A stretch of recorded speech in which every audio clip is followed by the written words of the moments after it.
Yo, what up? What up? What up? Y'all know the deal, man. Like and share, like and share, like and share, so we get this thing out everywhere. There's anywhere in the world you could be, just so be right here with me, the BABGOG, and I appreciate you for pulling up on me. What's going on, man? Shout out everybody in the building, bro. Shout out to Mr. Porter in the building, man.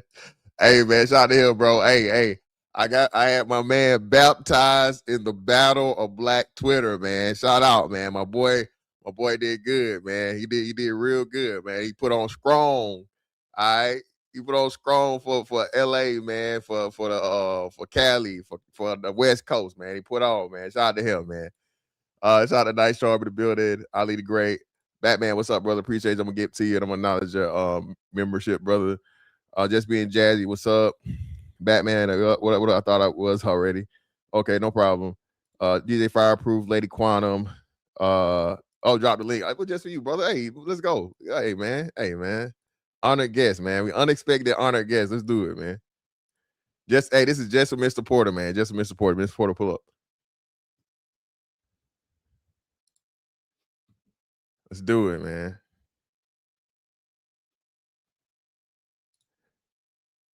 Starting it off with a bang.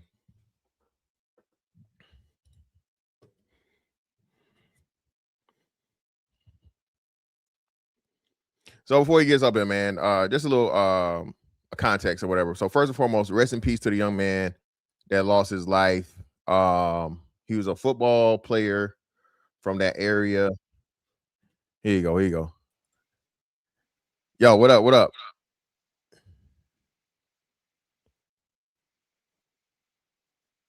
Can you hear me? I can't hear you.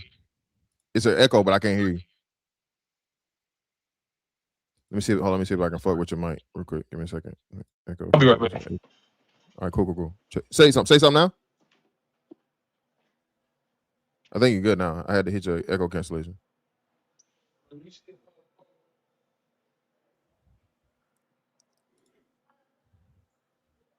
Y'all can hear me? Y'all can hear me? Or you can't hear him?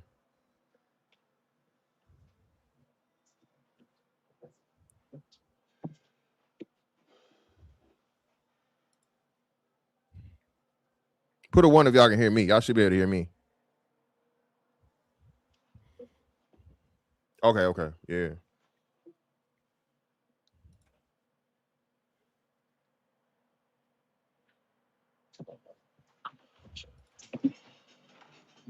I can't hear. How do I hear? You hear me? I can hear you now. You can't. Can you still can hear me? Let me try to get on my other phone. I schedule my shifts. With Rhythm Energy's Power Shift electricity plan, it's easy. I just shift.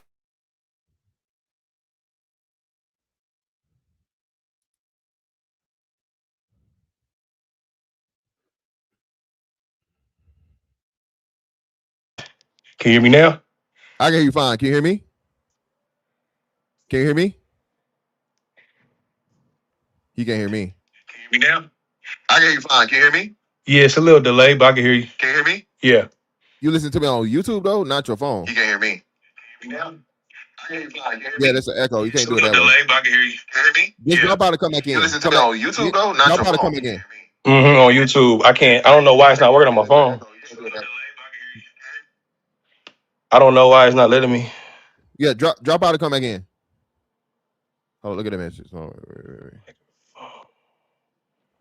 Hold on. You drop out of-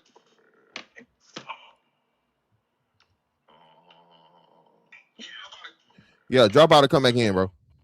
Oh, okay. I can hear you now. Yeah, it's still what's name though.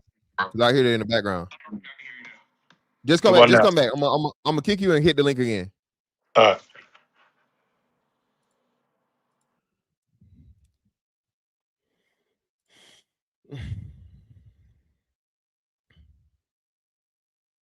I need the one here. Because what's the name actually said? got you. All right, can you hear me now? Yes, sir. Great, perfect. Man. You done started some shit, boy. You a cold nigga, bro. Especially for like targeting specific as California. How do you say California as a whole, bro. When it's Bro, a hey, I've small been saying population this. of gang members, nigga. I've been saying this, brother. I've been saying But this. as a whole, though, you represented California as a whole as just the degradation of niggas, of niggadom. All right, Come so, on, man. so who name the places that have the most influence over niggas? Look, influence. See, so this is my thing with influence, right? Why can't you be influenced by something positive? Why do niggas gotta find the shittiest part of the city to be influenced and let it dictate their life to where they are now gang members and killing niggas, then revert back to blaming California? You not That's helping your fucking case, crazy. brother. That's You crazy, not bro. helping your case, but I agree. How am I not helping my case? Because you are giving credence to the same exact thing that I'm talking about. I don't know why niggas are unable to take the positive and leave the negatives, and why we choose the negative first, but that's what niggas do. So Okay. understanding that's what niggas do. All the gang banging shit came from where? Where's the accountability though?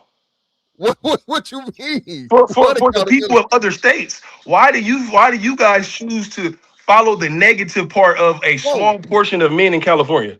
Well, hold on. Well, my understanding is those men from California migrated to these other places and introduced the whole concept. So so people just automatically follow niggas that they don't know just because they think it's cool. Yeah, I mean, all the so time, good but or at the end bad. of the day, whose fault is that, bro? We got choices, right? Good Everybody or bad. has 24 hours to make their choice to choose if they want to be a gang member or not. But look, Hey, this is beside the point. Why are we acting like we can't pull up highlight reels of other places killing innocent people? Didn't this brother, nigga just walk into a store and shoot two black women that they didn't even have a conversation with in the South? after no, whoa. That's not on us, brother. That was Detroit, brother. That was Detroit.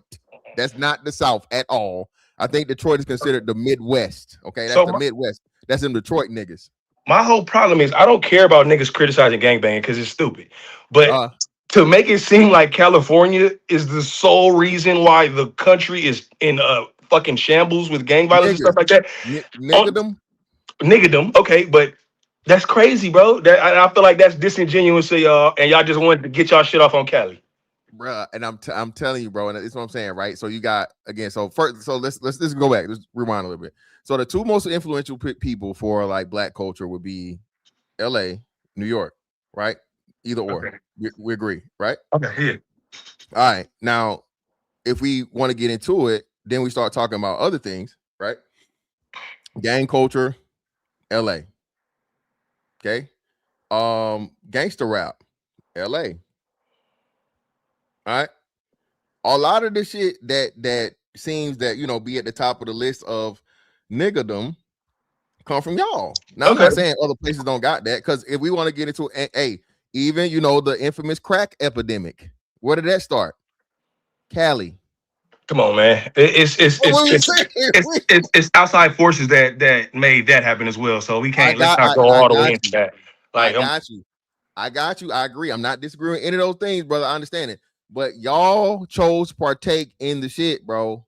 And then it spreads from y'all the origin, bro. So you gotta hold that, bro. Hey, look, I'm not disagreeing with you, but my thought and my process is we're all grown ass men.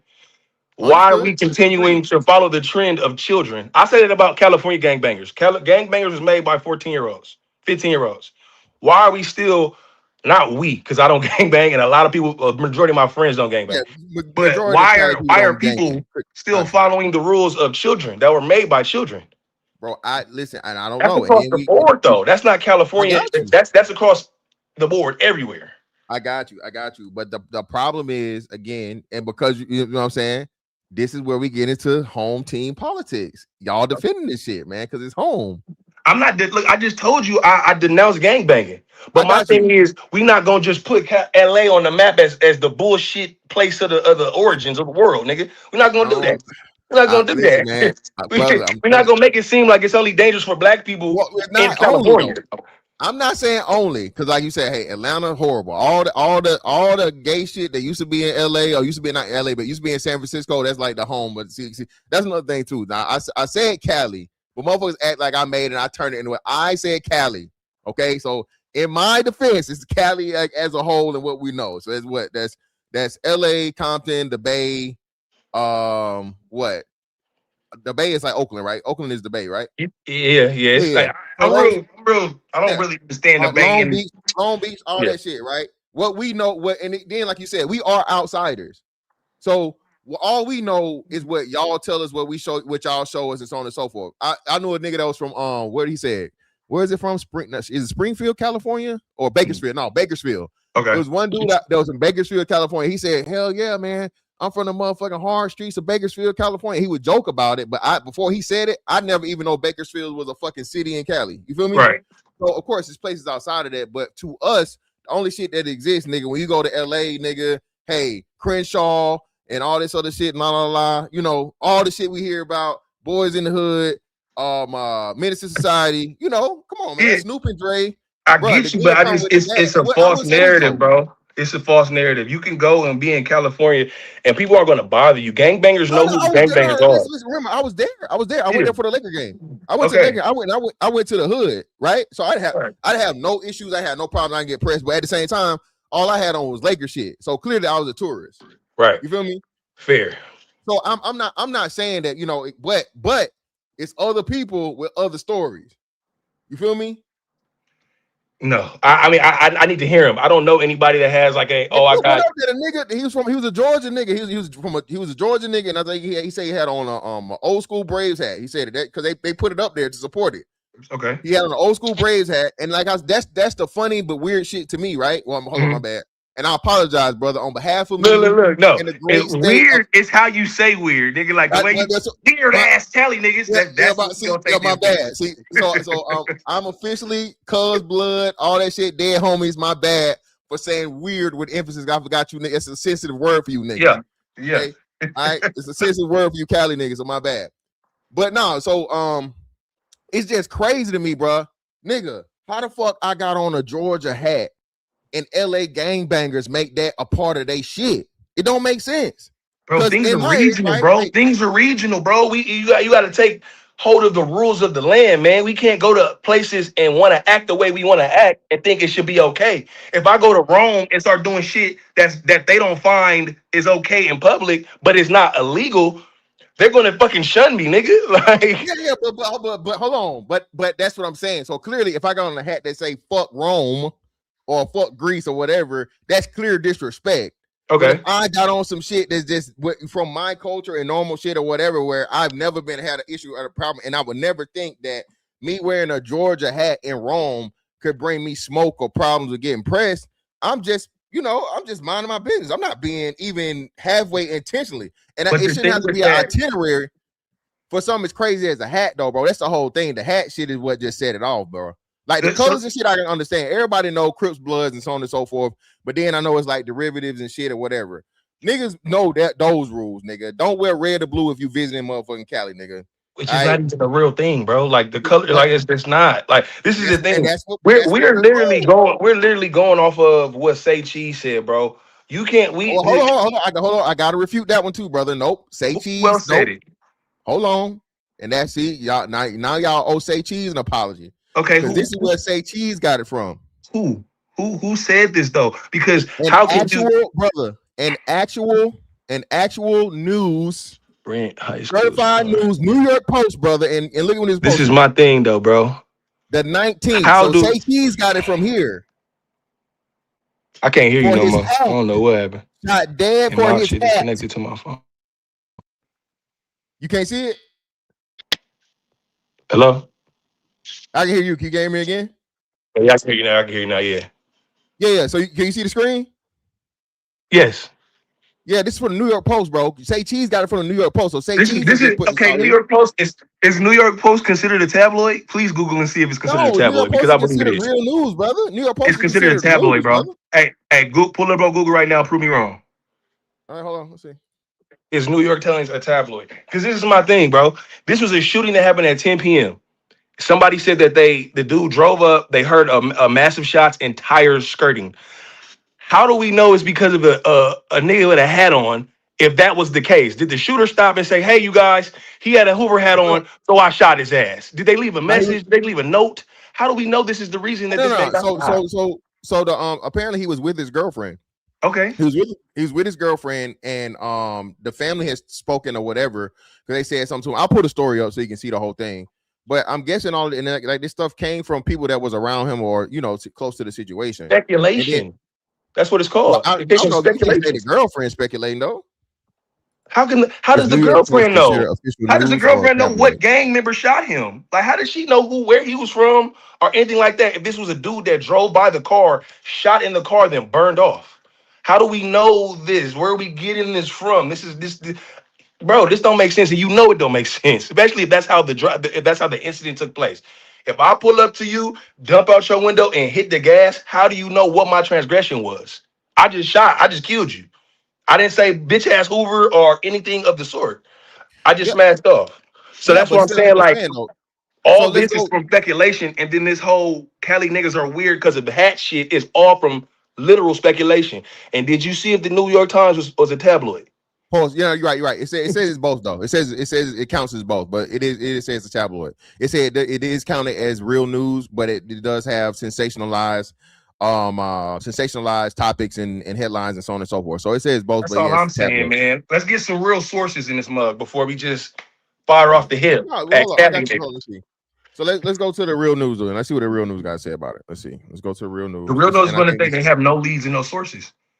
yeah, but this is 3 days after the fact too. Okay, we could double check now. Let's see. But from the last time I Um, checked on it, it was no leads, no sources.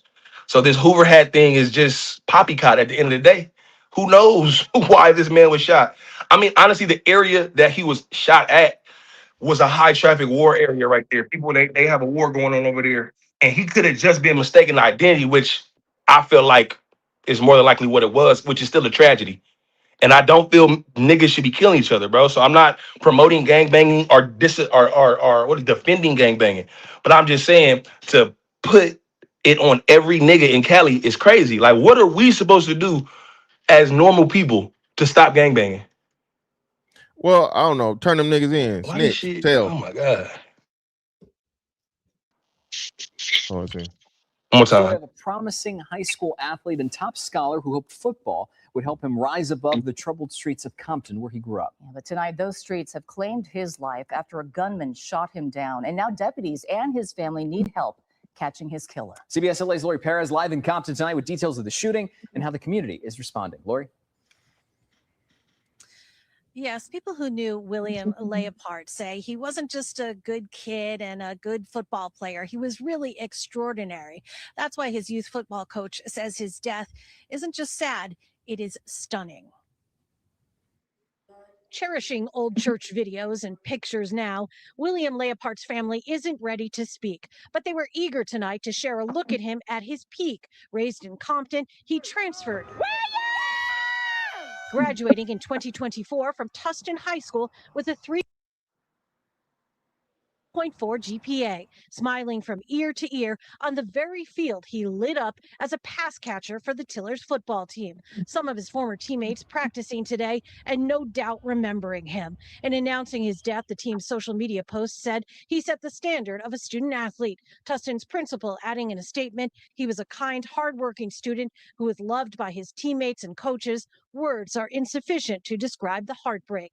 Investigators say the 19-year-old was killed in a shooting just before 10 last Thursday night. Sheriff's deputies called to South Stanford Avenue in Compton say when they arrived, Leopard's car had crashed into a telephone pole. He was found dead inside, according to the medical examiner, shot in the head. William was a standout child. Family friend and Leopard's former youth coach, Curtis Spiderloak Williams, says he knew Leopard.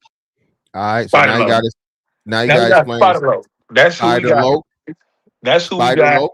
Yes, that's his name, Spider Loc. We have Spider Loc standing up for. I mean, no, nothing against him. I don't think that. I hope the kid wasn't a bad kid. I don't know, but I also do know other gangbangers that died that play football. And I'm not saying this is the case, but when they die, they always become the martyr. They the saint. They were the best people helping old ladies across the street and all that type of stuff. Not saying that this is him, but I've heard this story over and over when niggas were treacherous in the streets and they die and they play football. They get the good side of them, not the bad side. Not saying that this is him at all. No I got disrespect you. to him, none of that. But like I said, bro, it's kind of murky, and it still has not been any real legitimate source that said he was killed because of a hat. Hart had talent immediately, even as a little boy. William wasn't a hefty dude, but he played big. Family tells us the teen was starting community college this fall and working as a caregiver in a home for the elderly. This was a young man that was definitely not involved in anything that we would consider. It's just the most shocking thing possible. It's just, it blows my mind. Williams has a podcast focused on urban entertainment and often tough issues. Crime close to home will soon be a topic, he says, again. Our babies definitely need to be able to feel safe driving in our communities at any time of night, any daytime. Now, investigators say they have not yet made any arrests, nor do they have any information on possible suspects. We are live in Compton tonight. I'm Lori Perez. Back to you. Lori, thank you so much. Yeah. It kind of leaves it in the air, bro. Still no real like ending or Yeah, the motive, the true motive of it, right? So I'll give credit to this, right? Because like I said, but so again, New York Post posted it, Say Cheese reposted or whatever, right? So like I said, you know, clickbaity headline, right? The thing though, like I said, what it still boils down to at the end of the day is that some of the toughest gang culture and policies and politics, quote unquote, resides with you guys, right? I know outside of y'all, Chicago. Chicago, y'all in Chicago, the only two left that are like hotbeds for like, you know, known gang activity, whatever, you know, you can't do this, you can't do that, whatever. Yeah. I mean, Didn't Thug beat a Rico? Yeah, but Thug for was gang violence. Wasn't that gang violence? Yeah, that wasn't Their traditional. blood, right? Their blood. Yeah, but it was more so what's the name shit. Bloods don't beef with Crips like that in what's the name? That's some record label shit and so on and so forth. So it was bloods, bloods, right? Not, huh? Isn't Lucci a blood too? Wasn't they beefing? Wasn't they killing, shooting each other mamas and shit like that? I don't think Lucci no blood. That's what I'm saying. It wasn't okay. Lucci then was on some other shit. It was really, that's why you say a lot of these record labels and shit down here turn, you know, criminality into business. But I forget what Lucci's affiliated, but I don't think Lucci affiliated with blood shit. But either way, yeah. Even still, like you can go, you don't go to Atlanta, you got to worry about hat politics or color politics or anything. Niggas or whatever the fuck they want to wear in Atlanta. That's fair. You know, in Georgia, period. Okay. But so and then Chicago, I don't know we got a Chicago representative, a person who has no Chicago culture or whatever. You know, I've never heard of you not being able to, you know, certain colors, certain things, and so on and so forth. I just think with them, it's just like you just known to stay away from certain neighborhoods if you're not from around there. And it's more so like a neighborhood thing than even, you know, GD, BD, whatever, so on and so forth. You feel me? But it's all incorporated into the same thing. It's just a little more add-ons to it for California, right? People say, oh, we don't bang colors, we don't bang things like that or wear hats, but they bang blocks, they bang numbers. Yeah. The enemy's around the corner. So just because we have insignia that's added onto our gangs that are NFL and NBA logos, it doesn't really make it less or more. You know what I'm saying? Or does it? Because from my understanding, it's all the same. It's just different things that are added on. So shout out to Nice Charms. Let's go here, right? So I know. I remember this shit, right? I'm from Georgia. I'm from Macon. So Macon had folks, Crips, Bloods. Folks was what the people would know to be like gangster disciples or whatever. So folks, Crips, Blood, and that's pretty much it. Those like the three main gangs or whatever. And then of course, like you said, within that you had like little neighborhood gangs. The better situation would be here, right? So Jacksonville don't really do none of the Blood, Crip shit, so on and so forth. But like you said, they hood bang or they street bang, right? Yeah. So that was the whole thing with Young and Ace and what's the name of them and shit. Right. So that's my thing. It's like people are trying to make it seem like, oh, you guys bang colors. That's so stupid. Well, nigga, y'all bang blocks. That's the same. That's the same type of stupid. Like, well, this is what I'm saying, all right. So here though, you never gotta worry about getting pressed for what you got on. Is what we saying. So huh? I said unless it's jewelry, then crime is everywhere, bro. Niggas gonna press you. But gang banger niggas not robbing niggas. That's the robbers. I thought they were all inclusive. I thought that was like a. Well, no, that's what I'm saying. That's what I'm saying. So that's what I'm saying. But you got robbers that have absolutely no affiliation. It's way more non-gang banging robbers than, you know, you feel me? It's made more nigga that just rob with no affiliation whatsoever than, you know, it's niggas that put pistols on motherfuckers. They got no colors, no hats, no flags, nothing. They just Well, shit. doesn't that make the level of degeneracy worse because they don't even have a mission behind this? They just freeballing, killing, and robbing niggas. Like, nigga, I see what you're trying to do, but listen, this is not about that. Okay. There's always gonna be crime. We understand this. Crime is gonna exist regardless. What we're saying is, you guys have fucking branded it and made separation, delineation as to where. Oh, another thing. I'm glad we're here. Check it in, nigga. God, bro. That be y'all niggas' fault, bro. You don't have to check in to nothing. Rappers don't gotta check in. Cali created it. Huh? Cali created checking in. Bro, no, one man in California created it, and he's facing 600 years. He's facing 600 years. Big U. Niggas only check in. Him, though. But he started it, nigga, and then everybody picked it up as a trend. Everybody picked it up as a trend. All right, so that's what I'm saying. Bro, y'all didn't have to do that. Just like Whack 100. Look. This is perfect. You said that, right? Whack 100 said that him and his team had to drop on 50 Cent, right? Had to drop on him. 50 didn't check in. 50 didn't call him. He said they came up on him, and then he noticed that they had 8 Navy SEALs around him protecting him. 50 didn't check in. That's what y'all niggas choose to do. You can go to the hotel, go back, get some food, go have some fun, go back to the hotel. You don't gotta go to the hood and check in. That's them niggas' choice. Come on, bro. Everybody got choices, man. We gotta be accountable, bro. Listen, if I come to Florida, I ain't checking in with a motherfucker. But we regular niggas. So I understand that. What I'm saying though, like you said earlier, right? When in Rome, do what the Romans do. So if the standard there is if you're a famous nigga, you a rapper nigga, especially, I guess it only applies to rappers for the most part, right? Rappers or whatever. They don't fuck with actors, they don't fuck with athletes or whatever, so on and so forth. But if you a rapper nigga, or you like nowadays, even you know, like a social media influencer or some shit, right? Nigga, you gotta check in. No, you don't. But the thing is, you don't. But the thing is, the rappers and social media influencers get what's the word? I can't think of it. It's like pub hype. What's clout? They get clout from being with the gangbangers and being with the killers and gorillas. So they choose to do it, and then it goes wrong, nigga. You ain't finna use me for my clout and not give me no bread. So it's an equal exchange, bro. These niggas are making the conscious choice to do that. They're not being forced to check in.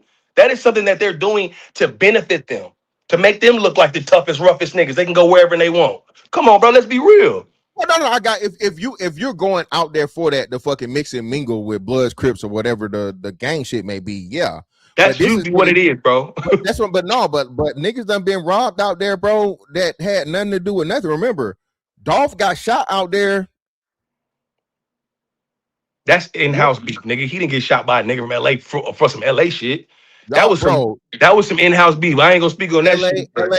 LA got the strongest fucking gun laws in the fucking country, nigga. Mm-hmm. Stop playing with me.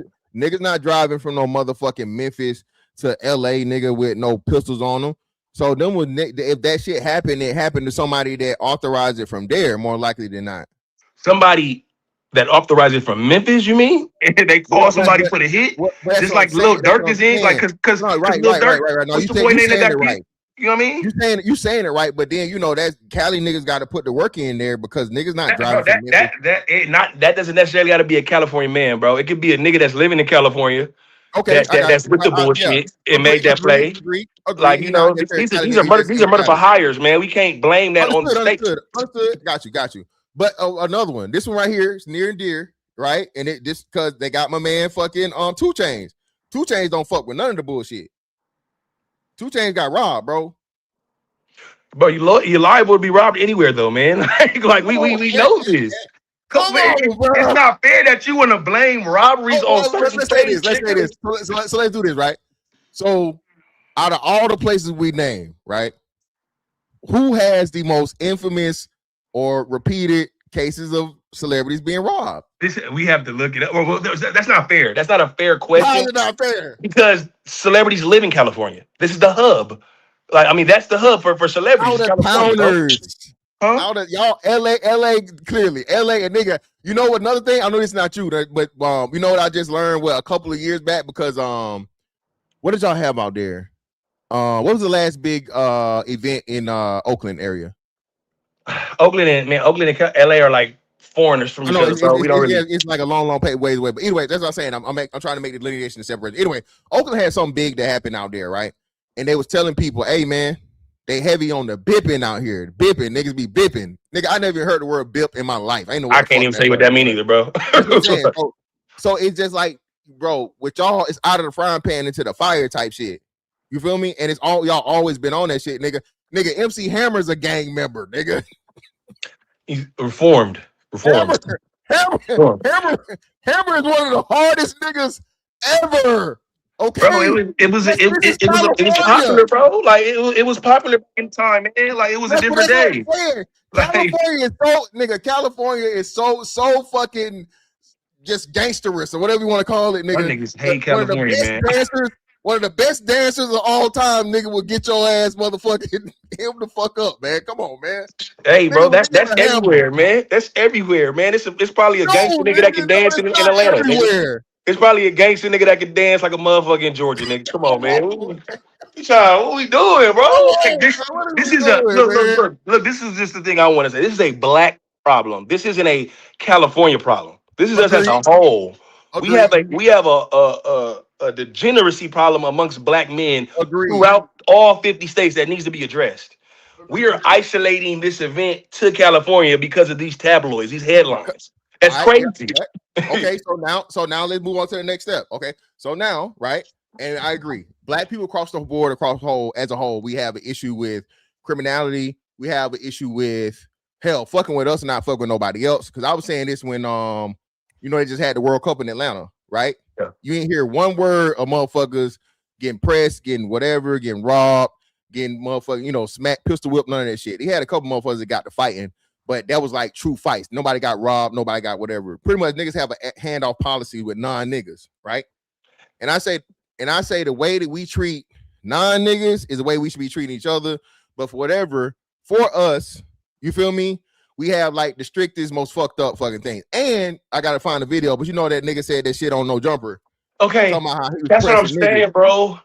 That is, we are taking the smallest sample size of men and holding them to the gold standard, bro. Nigga, look, so let me tell you this, and this is no disrespect to nobody. Everybody wants to say, oh, California niggas let Mexican niggas spank them and whoop them. Bro, we used to practice. I don't gang bang, never did. We used to get our hands up by fighting Mexican niggas, bro. That was like a pretext before we fought real niggas, black people. So it's like, they're saying all this stuff like we only target niggas and all. No, that's not the case, bro. They be putting light to fire on these Mexicans. Mexicans be firing us up back too. Not gonna say they don't. But it's a mutual exchange, bro. Niggas ain't just targeting niggas. That nigga said that.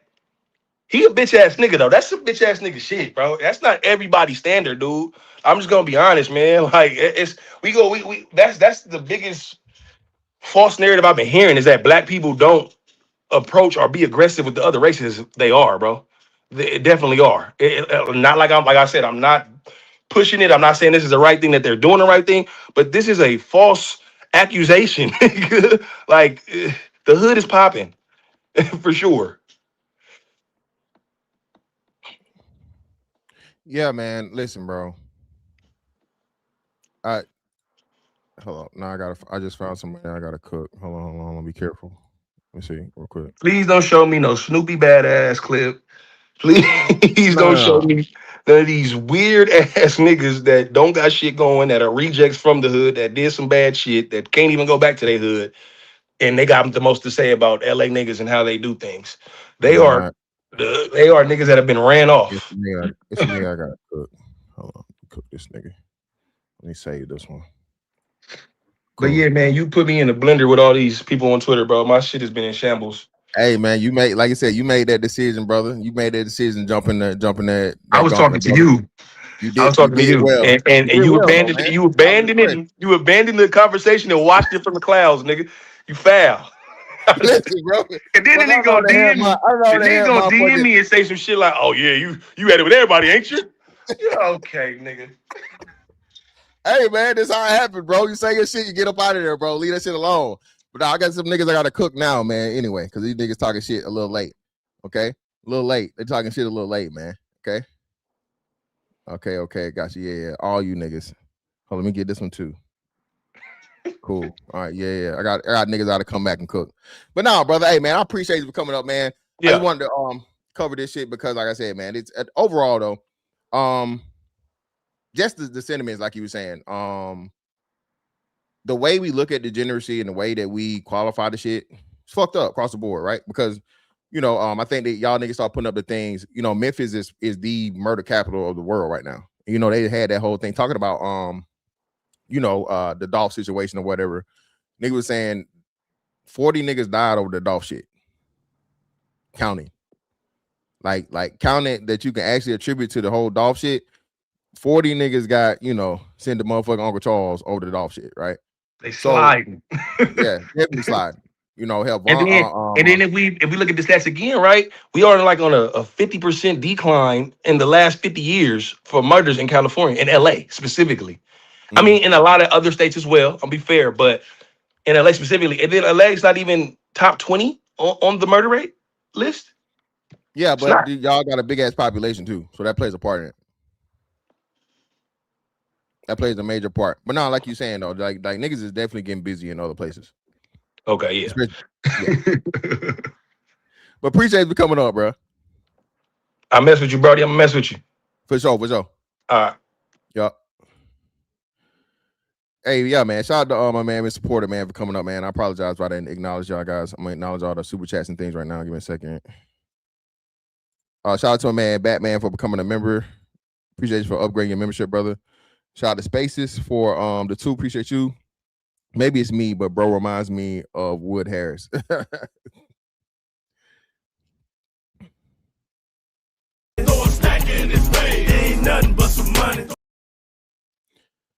Appreciate y'all, man, for the contributions. So yeah, man.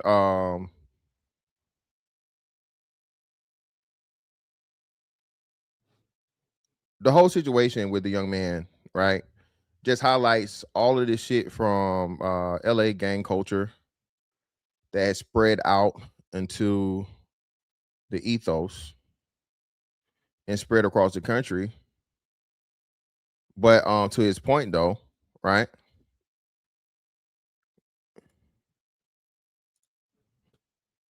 Like I can't even play this shit all the way through.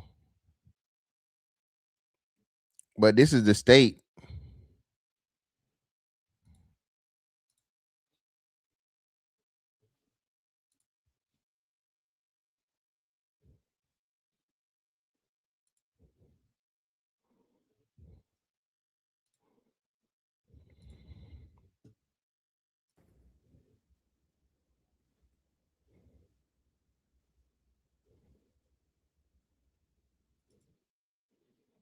and unfortunately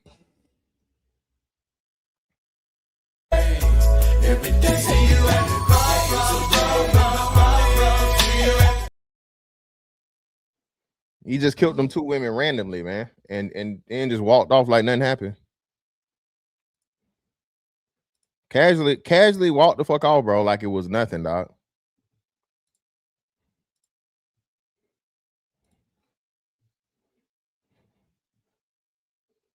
Casually walking off, bro, like nothing. He just killed 2 innocent women, bro. Absolutely nothing. Right? Dr. Umar wasn't wrong, bro. From God! A lot of these little niggas gonna have to be put to sleep. From God!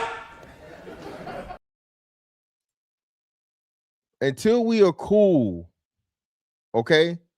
Until we are cool and fine with hey man, doing what needs to be done for these niggas, bro.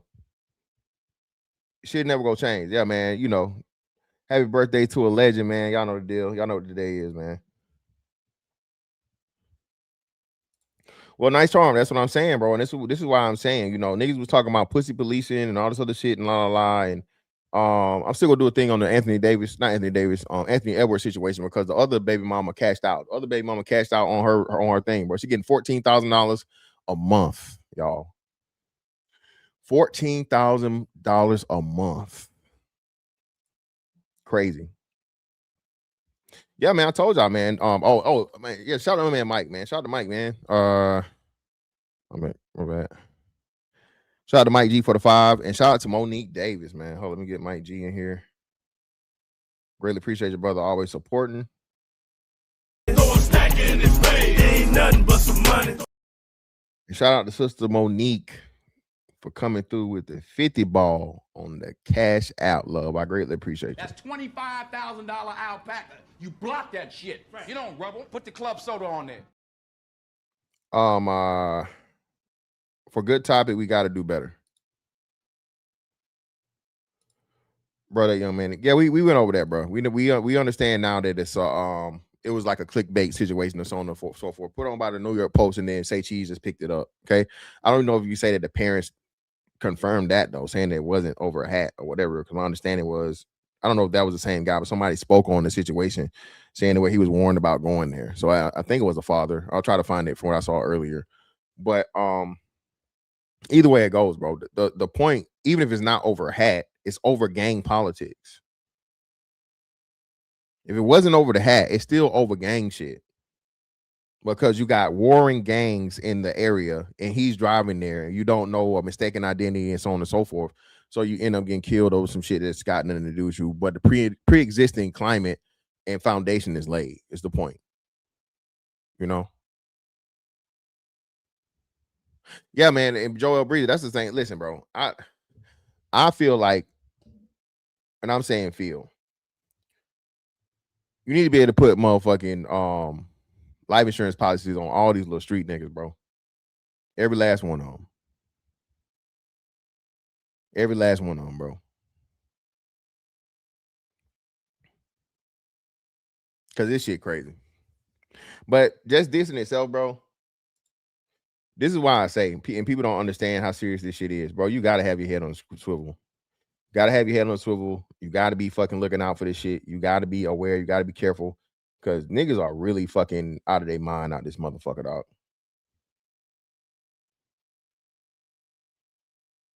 Okay? Niggas are literally out of their fucking mind, dog.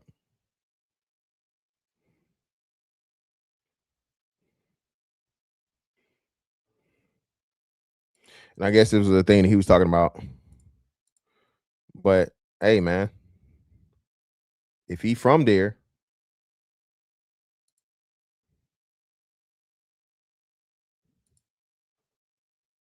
I'm just saying, he's more of a subject matter expert than me.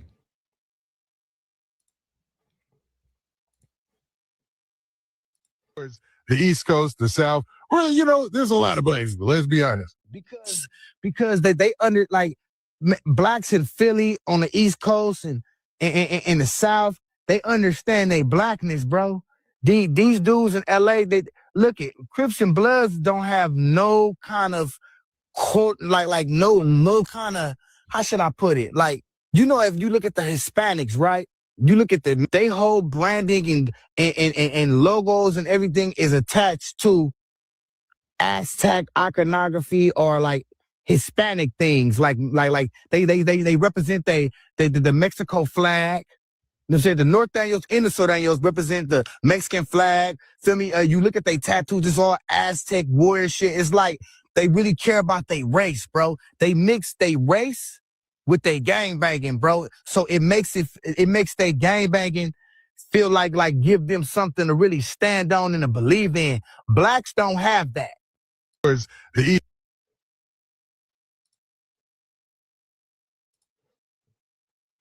Hey, man, regardless what you want to say, this is, you know what I'm saying? I'm just saying, man, he's from there. Let's see, I'm trying to find the thing.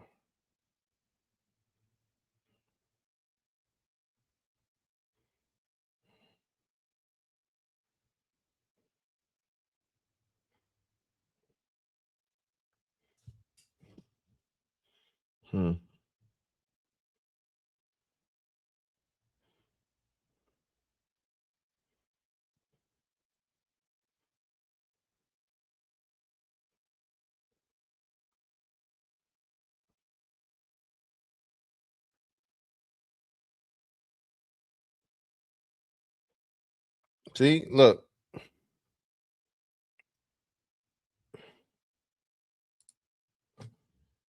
Shout out to my man, Mr. Porter, man. All right, that provided us with this.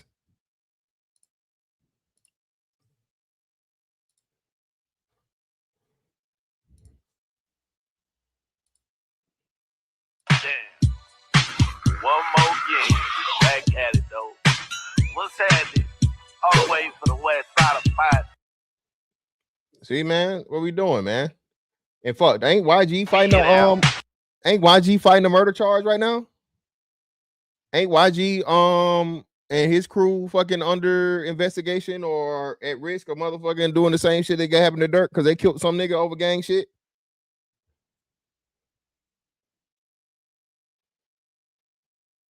I'm just saying, man.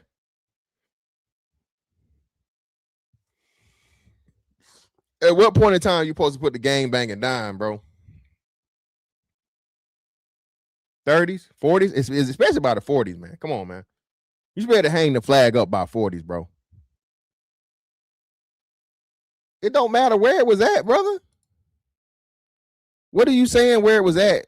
Where were you saying about where it's at? What does that change?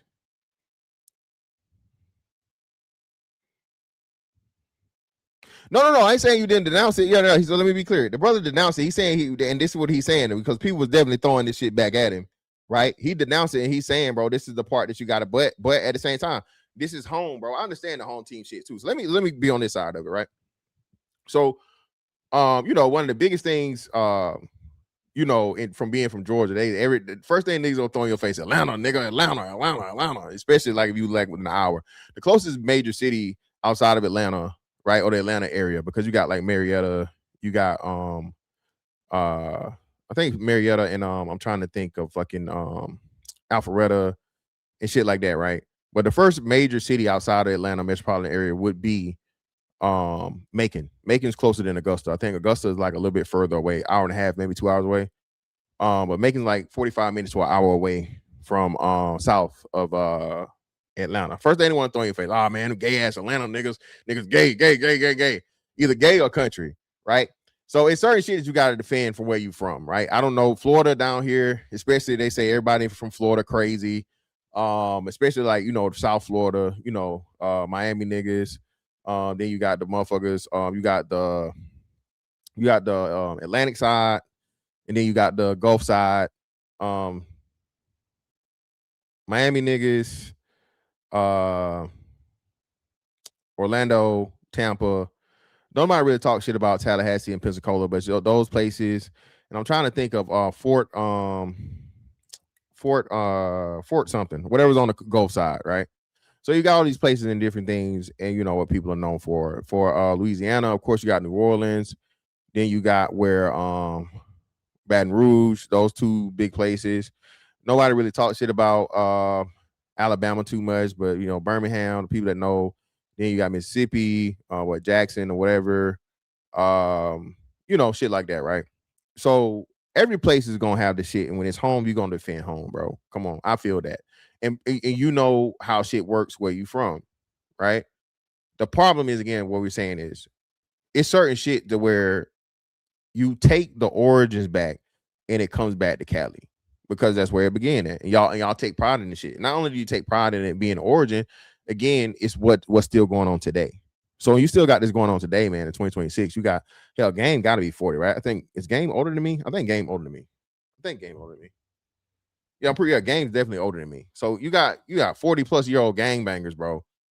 Blood this and Pyru and all this other shit. Hell, the most infamous gangbanger, motherfucking Whack 100, right? Whack 100 is 50-something years old, man.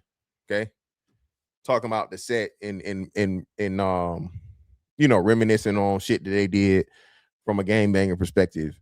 Adam 22 has been able to cultivate an entire show of ex or former or current or I guess like inactive gangbangers, bro.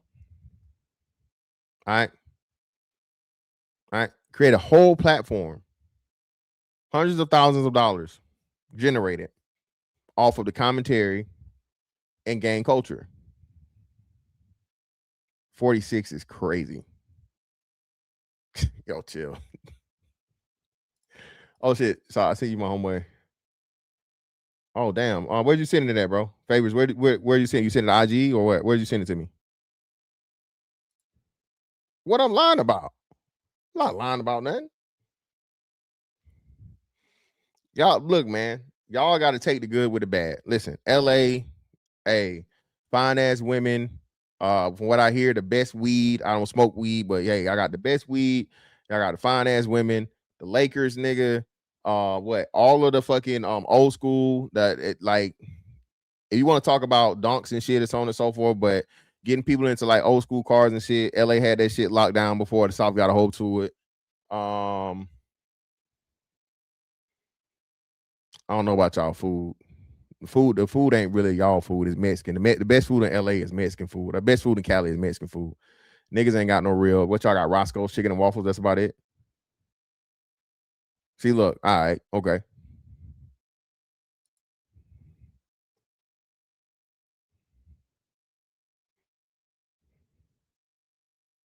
Oh yeah, I don't know who that is, man.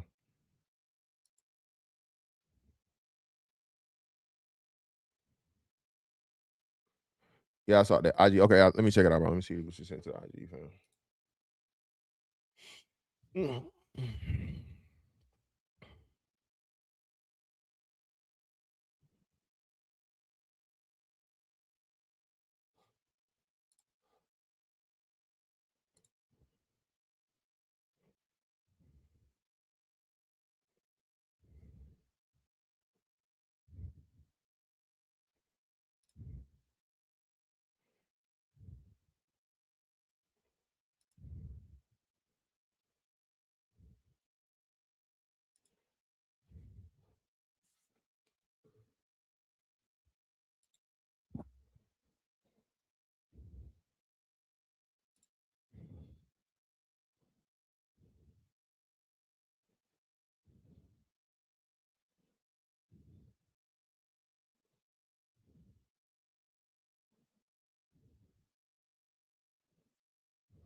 Hey, send me another quick message, bro, so I know who you is on IG. I don't know what I don't, is your IG name not the same? Send me another message real quick. Favors. Send me another what's the name up top. Just put like a 1 or something. That way I can see it. It sort of pop up to the top of the messages.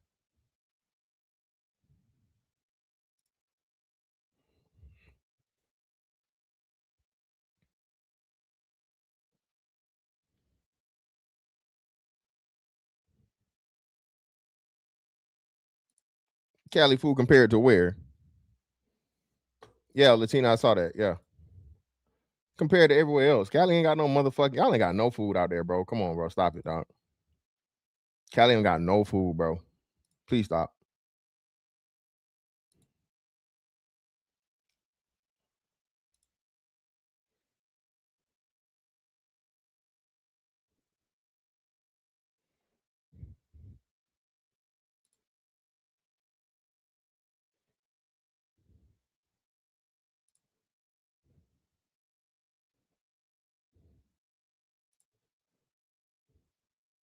All right, cool. Gotcha. All right, got you.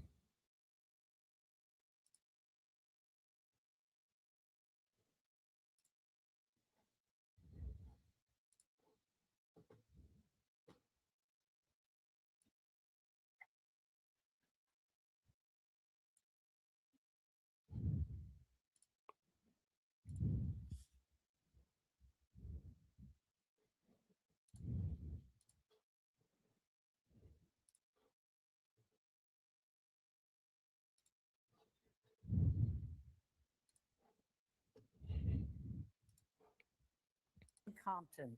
Good afternoon, everyone. I'm Colleen Williams. I'm Jonathan Gonzalez in for Michael. At least 3 people were killed in 2 separate shootings this weekend. The victims include a community leader and a 19-year-old college student. NBC4's Alex Rosier joins us live from Compton. Alex, you spoke to the mothers out there today? Colleen and Jonathan, yes, and the families say that this is especially heartbreaking because both of the people killed were working to make the world a better place. The families say they both lived lives of service. Now their lives have been taken away. As of now, the sheriff's department has not made any arrests. Today, two families gathered at Compton City Hall, united by tragedy. My baby loved to sing. He loved to dance. Tina Johnson is Eric Washington Jr.'s mom. Eric, a community activist, was one of two people killed in a shooting Saturday night at a July 4th celebration on West Laurel Street in Compton. I can't put into words what they took from me. That was my firstborn child. That was my best friend. Y'all don't know what you took from your community. You don't know what you took from your kids. You don't know what you took from your parents. You don't know what you took from your seniors. Yeah. You can ask anybody. Everybody loved my son, and he loved everybody. Mark May runs Project Blue, a nonprofit that helps kids and families. He often worked with Eric. And I had a call with Eric last Thursday. And the last conversation Eric and I had on Thursday, we were meeting about bringing after-school programs to the kids in the community. That tells you what type of person that is. So when I say we hurting because the lives that don't even know Eric has been affected. And Eric wasn't the only person killed in the shooting Saturday night. So was Mia Bordenave Jenkins. And she was only 19 years old. What a full life ahead of her. Mia was a student in Las Vegas at UNLV. She was here visiting family this weekend. My daughter was going to UNLV to be a nurse. She was full of life, very compassionate. In the church, my daughter purchased her first car on July 3rd. And it's So the question, she got to get her breathing together. Well, yeah. We definitely still trying to do after school programs, man. I mean, especially in places like that, because you know, hell, they claim in I think the Baltimore area, they're saying they had a huge decline in crime and things due to social programs, you know, and stuff for the kids and whatever, which again we know that to be the case, because back when we was kids, man, you know, it was just so many different things for you to do. Rec center programs, after school programs, you know, just things that the kids could do, right? Way before the AAU thing. This is why I say, bro, commercializing everything and profitizing everything, bro, fuck so much shit up, because once you put a dollar amount on kids being able to participate, man, you know, it gives this is where I agree with the whole poverty aspect, right? So if you put a dollar amount to where your kid got to pay $400 to play fucking basketball or football or whatever, bro, come on, man. These kids can't afford that shit. Their parents can't afford that, especially if you got multiple kids. So now what? So now you got little motherfuckers that's, you know, are at the house, and then their mama can't afford daycare or whatever, or they got to leave them at granny house. So granny can't really watch them because she old. So now you got little niggas out here, nigglets out here getting the street shit way too early, bro, because they done been locked out because of funding, you know, because of the price it costs to have fun that kids used to be able to do for free. You know what I mean? no longer here right now. The LA County Sheriff's Department has not made any arrests. So today, two families came together asking the community to help. Somebody saw something. And if you know something. And that's my biggest thing too, man. And this is the answer for everybody. Listen, bro. Civilians, the black people that aren't the niggas, have to start telling. You have to start telling. Okay? Stop acting like this is the motherfucking, you going against the mob or the mafia, and niggas is putting hits on families and they taking whole families out for testifying and all this other shit and blah. Right? Especially when it should be, hey, look here, nigga. Hey. And the way you know it can be done, bro, because listen, the gang aspect, the criminal aspect makes up a very, very small percentage of the neighborhood, bro. All right. Let's say you got 50 gang members or some shit, right? All right. Let's say you got 50, right?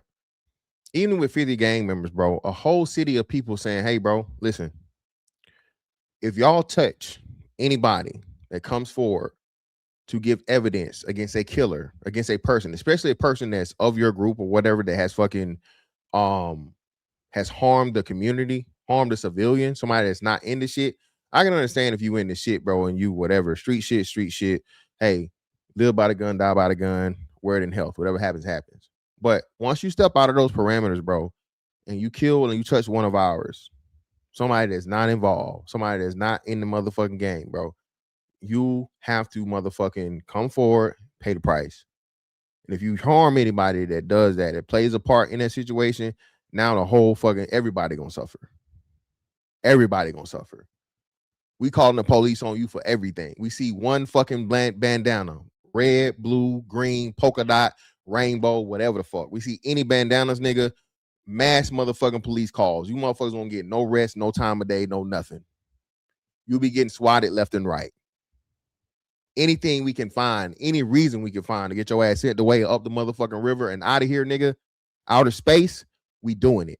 It's real simple, but niggas keep speaking from this, you know, like gang members is like the final boss. Like every fucking gang member, gang organization is, you know, superpowers and shit. Thanos snap. No, nigga, it's real simple. Listen, bro, either y'all do your job and you keep your shit clean and you keep it within the fucking parameters, or we do it for you. And if we do it for you, you better not motherfucking touch none of ours. Because if you do, it's gonna be far worse for everybody. Promise you that. And that should be a fucking agreement, motherfucking hand. Just remember how they did the old movies. We talk about this. Hell, nigga, we got the formula from Meteor Man. Put a one in the chat if you remember Meteor Man, man. Put a one in the chat if you remember fucking Meteor Man. Them niggas had them motherfucking blonde fades and wigs and all this other shit. Black and blonde. Look here, nigga. What was the other movie? The real OGs, original gangsters? You had old folks with motherfucking brooms and goddamn shotguns and shit. That was what original gangsters, right? Remember that? Original gangsters where they went to war with the gangbangers. Actually, I think it was wasn't it Braxton? Braxton was the damn Braxton from the Jamie Foxx show was like the head drug dealer or the head gang leader in OGs, right? In Original Gangsters. Hey, they supposed to be. And Jason Lee, that's what I'm saying, bro. This shit can be done, bro. It's real easy, bro. I know it ain't no movie, Mr. Porter, but the principle and the premise. Look here, man. Listen.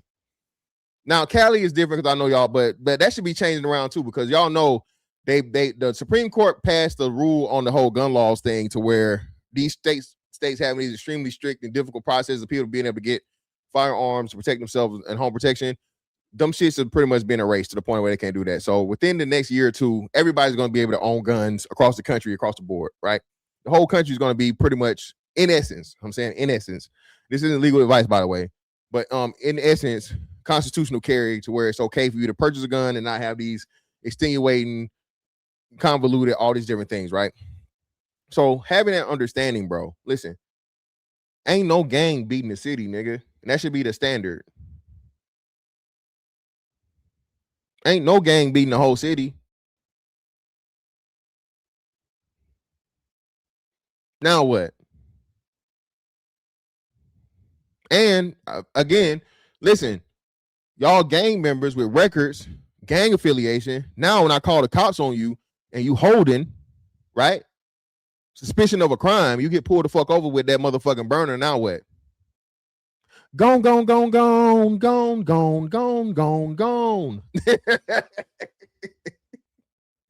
bone, but gone, nigga. You gone, nigga. How we want to play it? Listen, bro. I told you. I said this the other day, right? Let me show you my video, man. Because niggas mad too. Y'all know me, man. Hey, listen, I'm pissing Black Twitter off at least once a month, bro. I'm going viral on fucking Twitter, pissing niggas off, speaking the truth. Okay? I'm going viral on Twitter, speaking the truth. Okay? The word of God.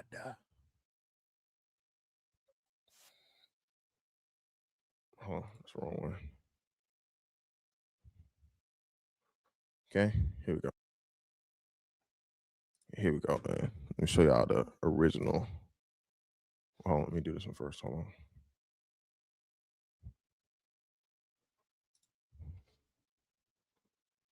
on. Told me, because I said something about this, about how niggas can't even wear fucking hats in motherfucking LA that's got absolutely nothing to do with LA and get pressed or even get fucking shot and killed or robbed.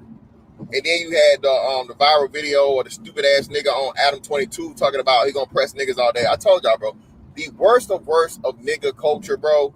All right, the kingdom of niggerdom starts in fucking Cali, bro. All of the worst shit to ever crack, all the gay ass prison shit coming to the streets, gang culture, all that shit started in Cali, bro. And now a young man, promising young man that had nothing to do and just visiting, done got killed over stupid ass LA gang politics, bro. This is why I say you niggas be bad about all. And I was corrected. It's not LA. I guess they say it was Oakland, not Oakland, but Compton, not LA. It's a difference. All the wrong shit. Okay, y'all so hyped about fucking Carmelo Anthony again, possibly getting a retrial shit, but y'all ain't talking about this shit enough. Yeah, and I will be addressing that. The Carmelo retrial has been denied. So all you niggas that had hopes and he was talking about, oh, he was a racist and this and that. Okay, yeah, okay, nigga was a racist, but Carmelo was also motherfucking doing some wild and crazy shit too, if you don't know. So again, man, it sounds like it was the better part for both parties because, in my opinion, the shit against Carmelo was far more damning. Just in my opinion. Okay, them trying to bring this shit up and make it seem like it's just this big thing and this big deal. Repressing or not bringing things about Austin into the situation when Carmelo shit was right there and apparent. All right. When the fuck y'all niggas really gonna get serious, bro, and be like, all right, man, the nigga shit dead, bro. All right. Y'all niggas shit can do the nigga shit, the Hamsterdam. Niggas have to create a Hamsterdam for niggas as to where, hey, the black folks, this is what we own. Niggas, y'all do the nigga shit over there. We not tolerating no more. We can't stop you niggas from niggering, okay? But we not blending the nigga shit with the black folk shit no more, bro. Because this should be the last straw. But I know it's not going to be because you niggas don't care. You niggas really don't care enough. Niggas never care until it's like them or somebody that's close to them. But niggas that say this and seeing it for so long, it's just, oh, man, you a lame-ass nigga. You a civilian. You a this, you a that. Look, bro, whatever, man. But like I said, LA is Cali, the worst of nigga shit. There's no fucking way that I should be in motherfucking LA and I can't wear a motherfucking Atlanta Braves hat because that's some type of motherfucking LA gang politics. Now I gotta argue with a motherfucking LA nigga about a fucking Atlanta hat. This shit is stupid.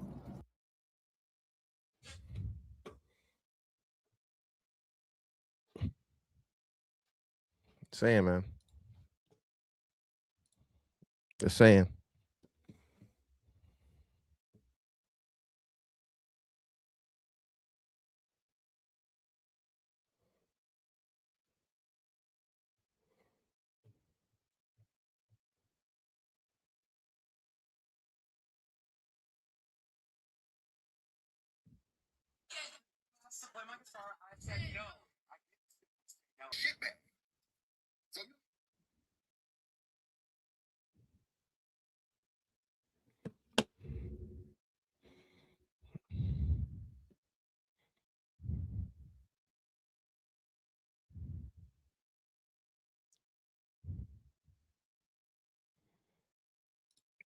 Bro, it's over. You're gonna appeal the appeal.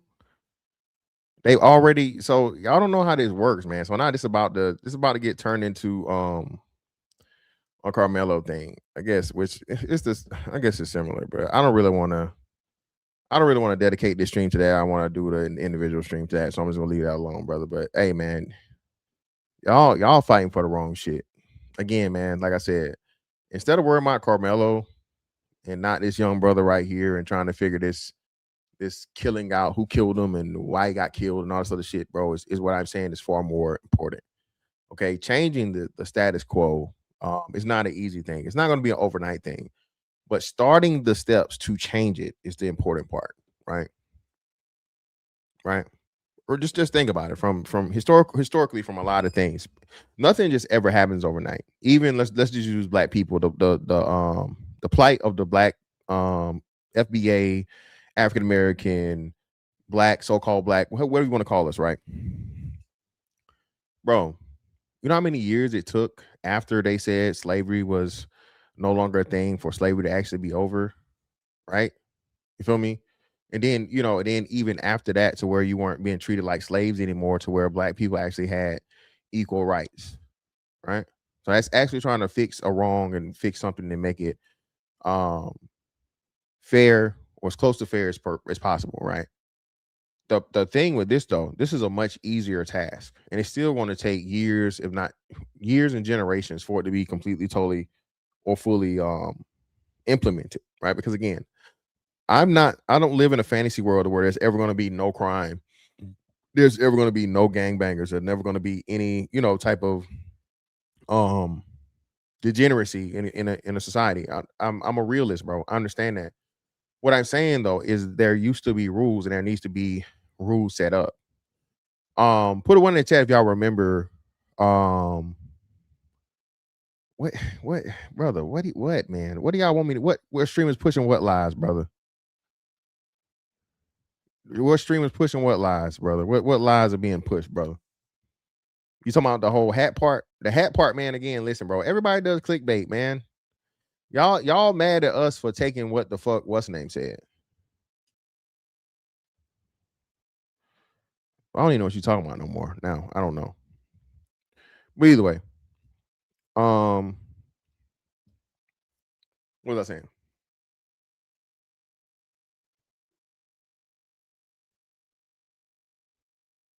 Oh yeah, the implementation of the thing to phase out a lot of these things, man, and set up rules. So I was saying, y'all remember the case of where the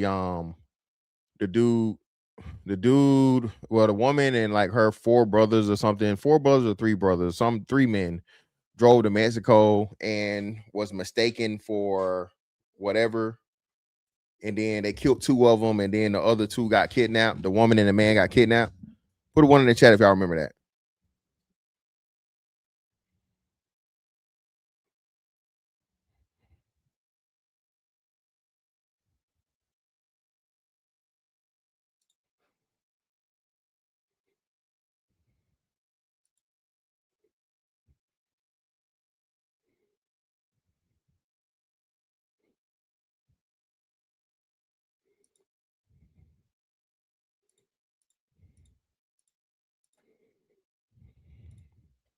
They were from either North Carolina or South Carolina. I want to say. Oh, let me find that story. But yeah, shout out to the Blackberry. Appreciate you, love. Yeah, definitely get the likes on, man. What my likes looking like, man? Nah, they weren't no motherfucking Haitians, bro. These were niggas. They weren't no motherfucking Haitians. They weren't no Haitians, bro. They were niggas, bro. There was not no Haitians.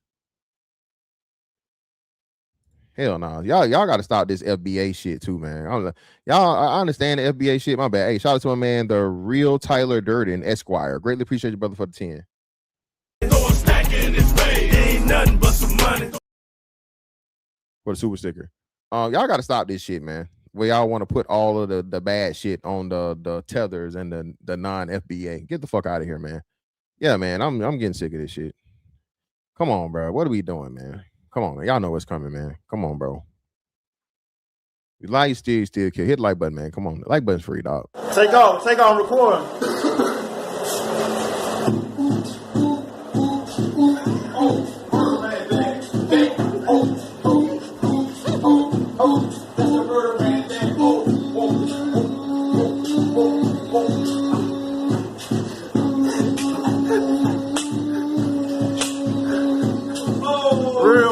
Shit, man. That's why more bodies, man. Darn more bodies right now, man. That real more shit, man. G up in the building, man.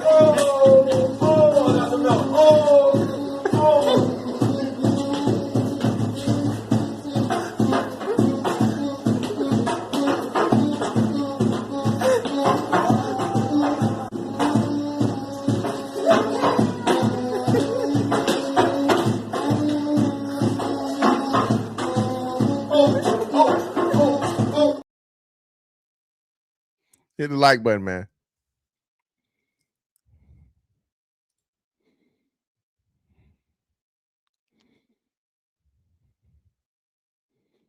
Everybody got shanks in the pen, bro. Oh, speaking of, that's another thing too. We'll get to that after. Well, let's back up. Let's back up. This is another part. Listen, prison politics leaking out into the motherfucking streets, bro. Come on, Cali niggas. All of the prison shit, Cali niggas, bro. Praise for fucking prison. Cali niggas, bro.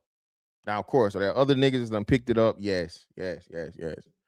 But a lot of the bases, bro, just the basis of criminality, bro. A lot of this shit, bro, just stems from Cali, man. Y'all gotta have it, bro. Y'all gotta have it, man. I'm saying. Yeah, man, that's a sword, man. That's a prison sword, bro. The nigga lander. The murder man is the original nigga lander. Yep. Shout out to my man MATL. Listen, it's all about that shit, bro. Doing your bid, staying solid, sitting down, doing your time, all this shit. La la la la la la la la.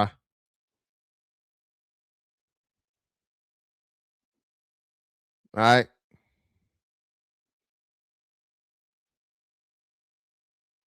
Prison motherfucking politics, man.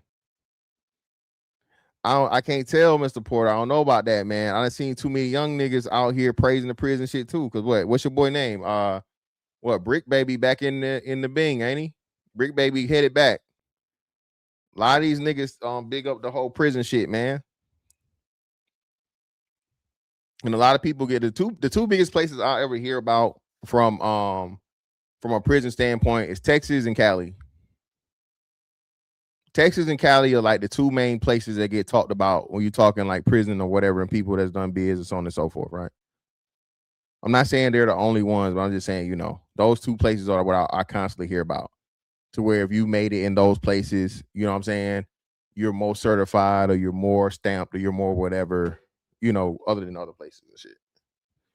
Yeah, Florida, but not Florida is nowhere near as big, bro, when it comes to, we got hella fucking what's the names down here. We got hella prisons down here too. Yeah, see, Silence or exactly. That's what I'm saying. So Texas prisons is more like nigga, your ass is literally back in slavery time because of the fucking conditions. Texas don't give a fuck about.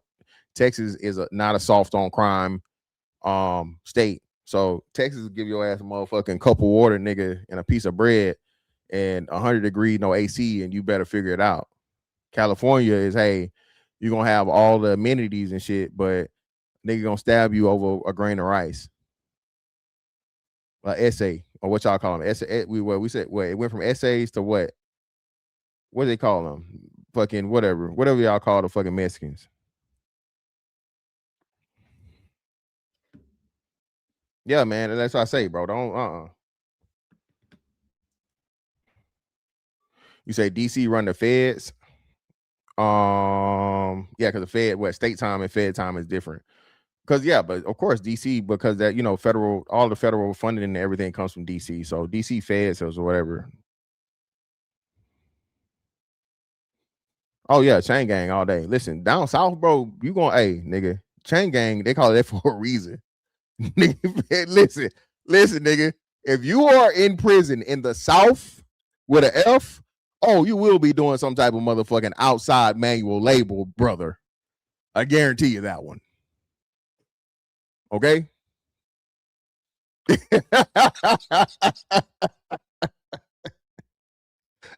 Throw your ass down the nigga hole. If you're in the South in prison time, brother, you're going to wish you was in the nigga hole versus being outside in that motherfucking sun, slanging that motherfucking hole or doing whatever the fuck they got you doing. But nigga, you definitely would be outside, bro. Chain gang, nigga. Motherfucking chain gang. All right? For real. Hey, I remember the first time I heard that shit, I said, what? Yeah, chain gang, man. He on chain gang. Chain gang? Get the fuck? That's a real thing? Yeah, nigga. Take your ass to motherfucking prison and find the fuck out, nigga. Hell, they used to do the shit in Jordan for jail. They had them doing, they didn't have them like doing what's name shit, but they had them doing like clean up and shit around the city. They had them like picking up trash and whatever in the fucking Department of Corrections or whatever.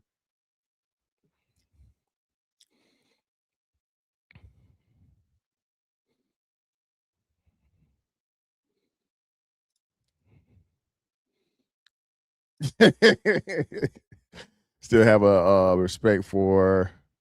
Well, no, that's what I say, man. I just think it's criminality every way and it's looked at differently. Of course, like I said, cultural, regional, all those things matter.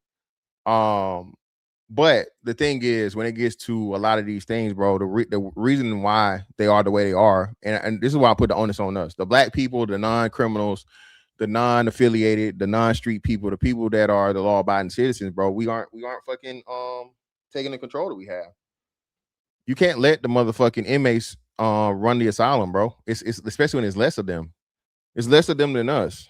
Normally in a fucking prison, the prison is way more prisoners than prison guards. But in the real world, bro, no, it's the other way around. There are far more fucking prison guards than prisoners when you're talking about civilians to gang members and just the criminals. Listen, if you're gonna do this shit, that's on and so forth, bro, but you're gonna do it within the parameters we set.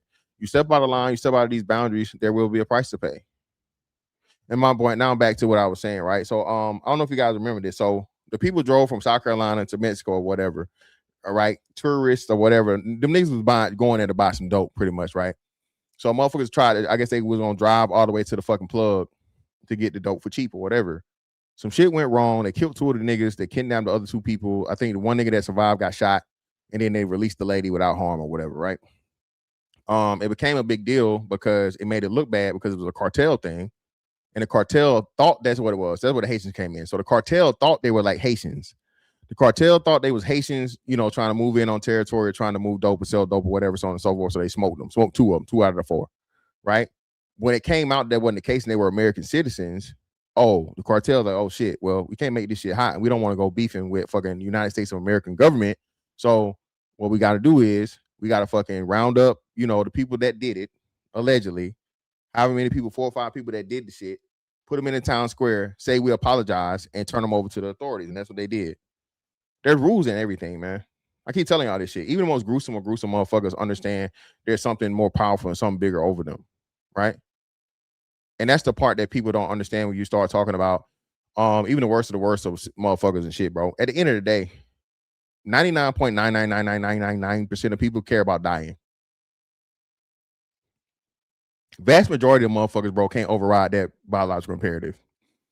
Very few motherfuckers have a I don't give a fuck about dying attitude. This is why motherfuckers at the top, when you're talking cartel or whatever else and crime bosses and all this other shit, bro, they stay as far away from the danger as possible. They ain't motherfucking grabbing no pistols and going down and walking down on niggas and doing it themselves. They got people for that.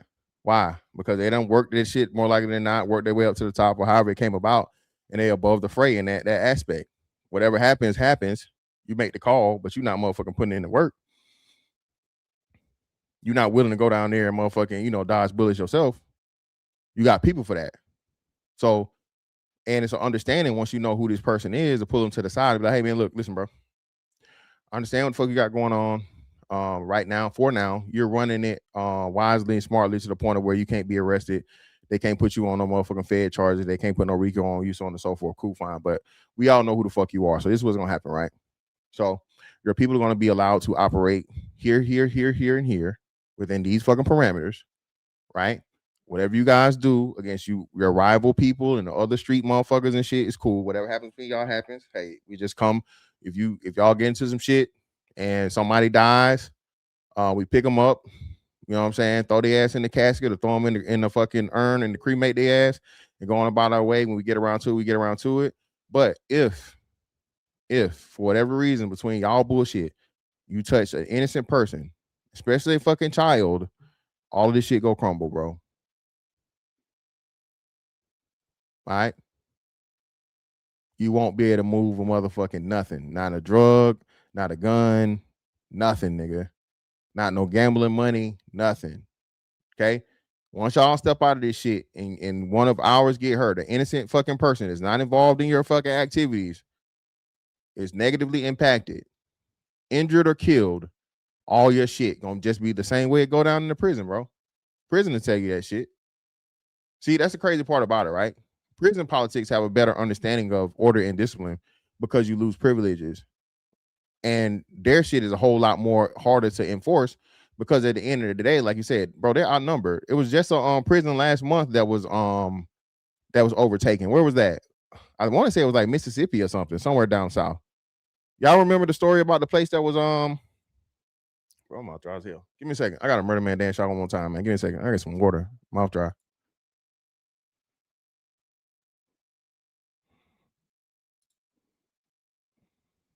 Take off, recording.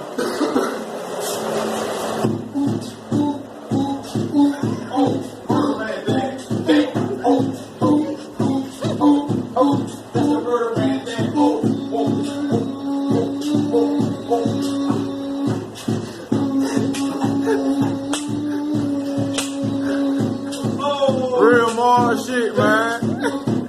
That's why more bodies, man. Nine more bodies right now, man. That real more shit, man. G up in the building, man.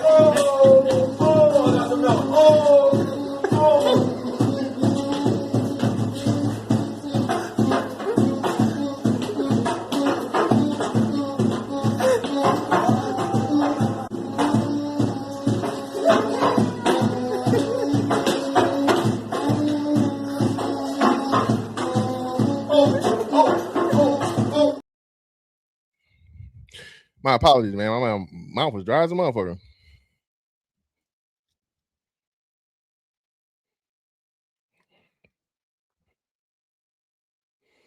Who be by themselves for what though? Who be by themselves for what? What you saying? Be by yourself as far as what?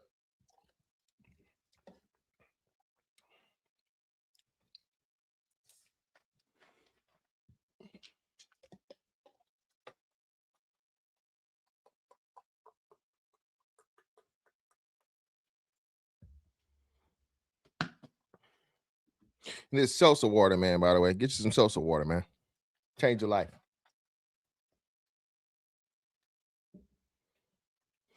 You be by yourself as far as what?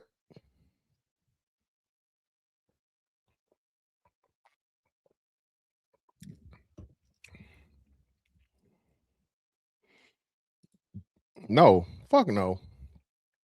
Fuck out. No, sir. No, sir. I've never done any time. You must be new here, brother. No. Never have, never will.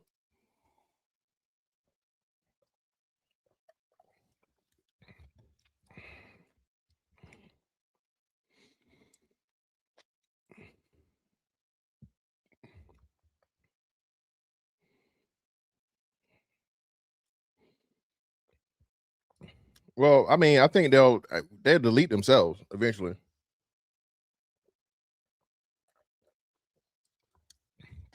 Deleting themselves and deleting themselves and then getting into the system, bro, it'll just be what it is. Like I say, you're never going to get completely totally get rid of a criminal element. It's just unrealistic.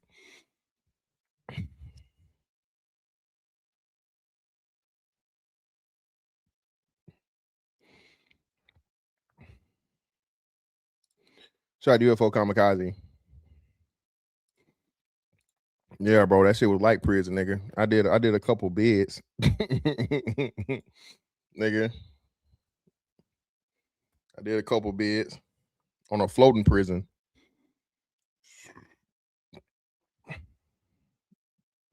No, sir. What you know about that, brother? You saw me put that up there? You saw me put the Dollar Tree Gatorade up there, brother? Some of the Dollar Tree body armor. What you know about that, brother? This brother right here knows ball, man. No, it's not better, but it's way better than soda. If you just get seltzer water, man, and you're a soda guy, you're trying to get off soda, all it is the carbonation. The carbonation makes you feel better. Yeah, I didn't, brother. I did. Well, I'm saying, brother, I was in the Navy, fam. So a boat is definitely like a prison, my brother. No phone, no fucking. You know, prison can do more shit than niggas can do on the fucking in the United States military. I bet you didn't know that. Same food. Hell, same separation. The motherfucking officers and the chiefs eat different and eat better than what we eat. Yeah, man, totally different, man.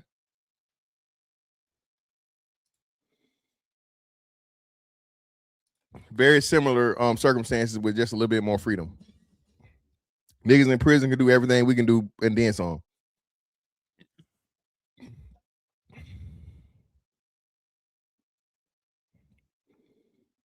Yeah, bro, it really is. I'm telling you, people really don't understand how the boat is. And there's no disrespect to shout out to the Army, shout out to the Air Force. But I'm telling you, man,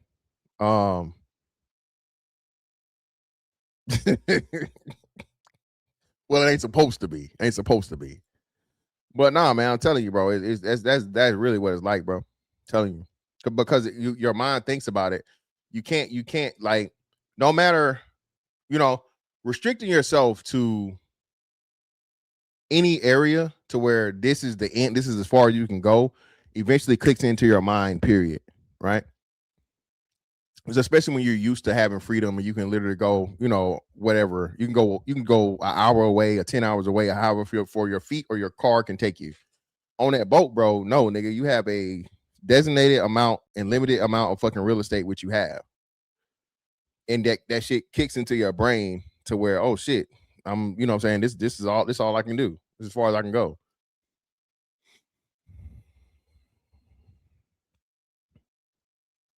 Voluntary services. I'm telling you, nigga. Y'all listen, bro. Listen, bro. Y'all, this is another thing I keep telling y'all, bro. Listen, prison. Prison, like y'all say it all the time. People say, it's funny how y'all say the shit, but then y'all walk it back, right? The prison industrial complex and the military shit is like very, very similar in structure. Okay, very similar in structure is what I'm saying. The rules are the same way. It's a rank-based structure, limitations and things, extreme rules that you have to adhere to, and it's a standard that you expected, right? A time you got to go to sleep, a time you got to wake up, a time to eat. Your schedule is literally designated by somebody else, and you have to keep that schedule. You have to conduce. Excuse me. You have to conform to the program. The program doesn't conform to you. So it's extremely, extremely similar, bro. And what I'm saying is the boat, the Navy is the closest to it because that is the most restrictive, right? It's the most restrictive as to where you cannot escape. You cannot go. Nigga, you're not finna jump off that motherfucking boat. I can tell you that right now. Okay? You can't jump. You can, but you don't want to. You a brave motherfucker, bro, if you jump off that motherfucking boat to get off the boat.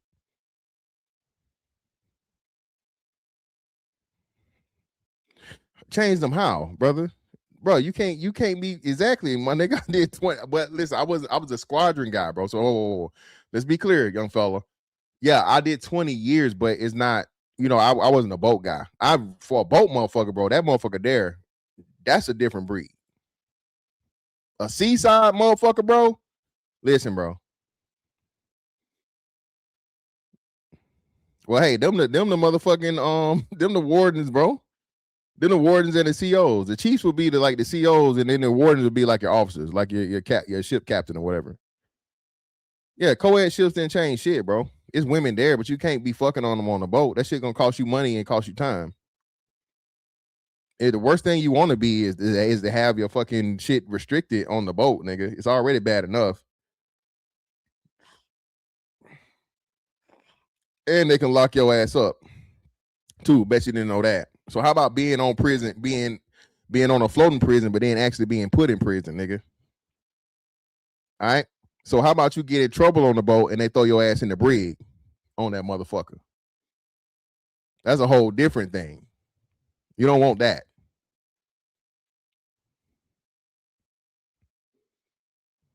Okay. And that's what I say, man. Y'all motherfuckers get way more. You gotta think, motherfuckers sign up for this, you never understand, or it's never fully explained to you, like the shit you gonna come across like on the boat, bro. I'm telling you. And then if you are a person that's not claustrophobic, but cabin feverish, like for me, bro, my freedom is huge to me, and I never understood it as much until I got on the boat.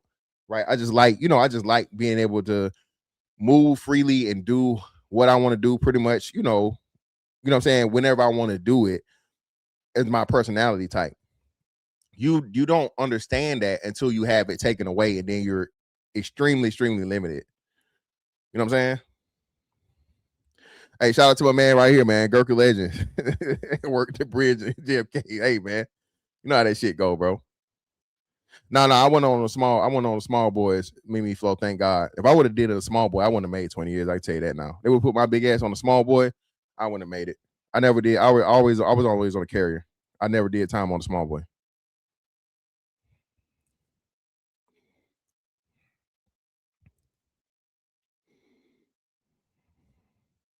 Nah, but when they do now, you just know it's incredibly rough seas. I was just about to get ready to talk about this.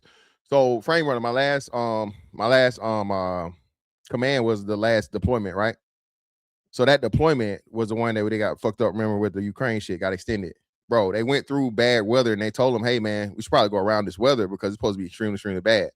They end up losing They end up losing the F-18, and the fucking wind was so bad, bro. It tore one of the fucking rotors off of the one of the rotors off the helicopter. Damn near killed this girl. So, hey man, when the motherfuckers pitching and rolling, when you sleep at night, and then all of a sudden that shit start, it feel good as a motherfucker. But you know that water is fucking, boy, listen. If the fucking carrier rocking, that water doing some shit, boy. If the carrier's moving to where you can feel it, that water, them seas rough as a motherfucker, nigga. God is angry. If the carrier is fucking rocking, nigga, all right. I'm telling you. Yeah, Gurkha, man. Niggas don't understand it, bro. We done listen, man. Bro.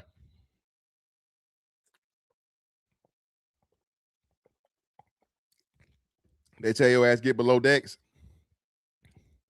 Flight deck secured. Nigga, you know it's rough, bro. They ain't securing that flight deck for shit, nigga, unless it's about to be a damn near sea fucking hurricane or some shit. That shit ain't no joke, bro.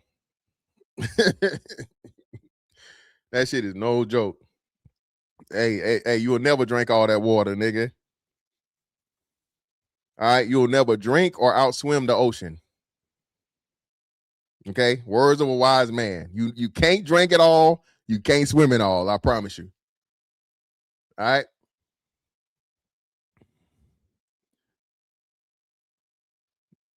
Wait, where does this even come from? What does it even mean? I'm a pookie. For one, brother, I'm nothing, brother. I'm a civilian, brother. I don't know the fuck you talking about. I'm a civilian, brother. But okay, we lying about what? What have I told a lie about? You're crazy.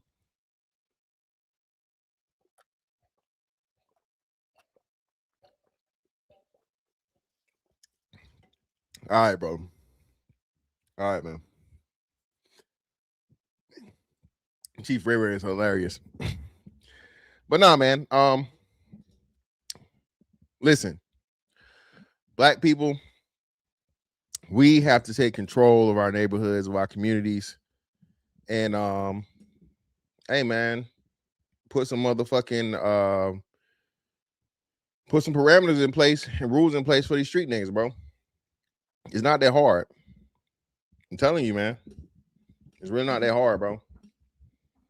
At the end of the day, shit can only go as far as you allow it to go, for the most part. If and when the people start fighting back, the streets got to motherfucking adjust, bro. The streets got to adjust, man.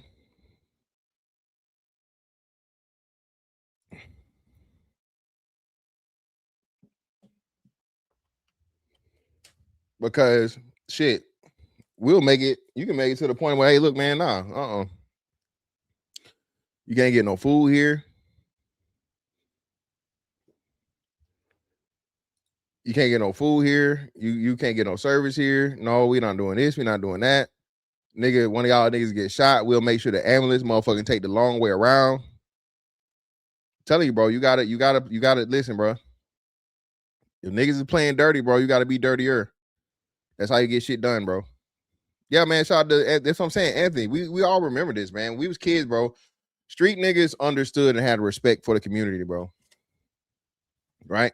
I know it's crazy to say it. It wasn't no honor amongst thieves, quote unquote, but there's an honor from thieves to the non-thieves. The street niggas understood that, hey, man, you got to take care of this shit to a degree, because if everything burns down, everybody suffers. And everybody got a mama. Everybody got a sister or daddy, a brother or something. So you gotta think about the people outside of yourself, man. It can't get so bad to the point where nobody's safe and nobody's, able to thrive, man.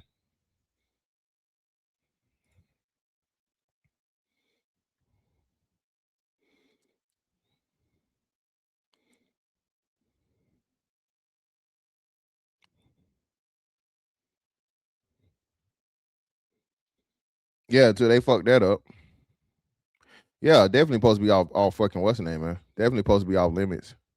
But then you got niggas like what's the nigga name? The rapper down there, what's the name? They blew his motherfucking grandma up. This nigga rapping about blowing up his grandma's house, and they done motherfucking shot the house up and actually blew this nigga grandma up, man. Grandma and granddaddy. Shot the damn oxygen tank, blew everybody up. So yeah, man, like just that shit.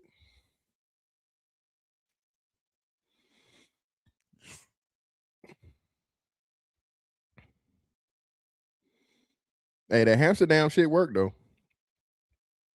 That Amsterdam shit did work, man. You know, Bunny Colvin was right. If you're gonna have a if it's gonna be criminality, right, and you can't stop it, hey, just designate an area for the shit. Whatever you do in here, it's out of here. We not gonna worry about it. We gonna act like we don't know. We'll turn a blind eye, quote unquote.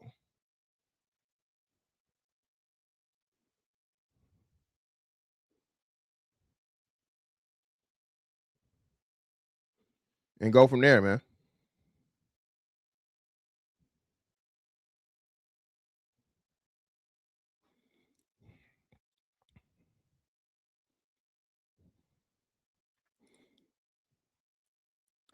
Oh, Ms.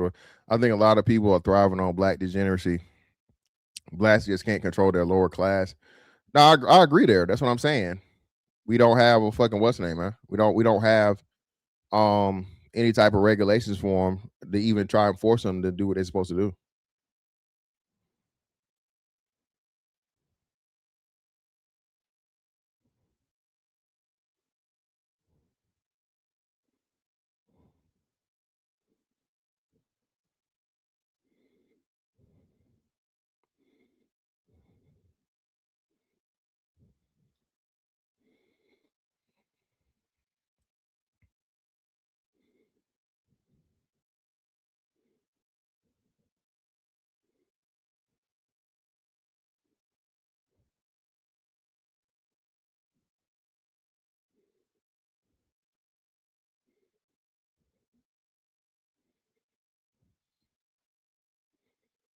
Well, let me put this back in here just in case y'all to come back up, bro.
Oh, can you hear me?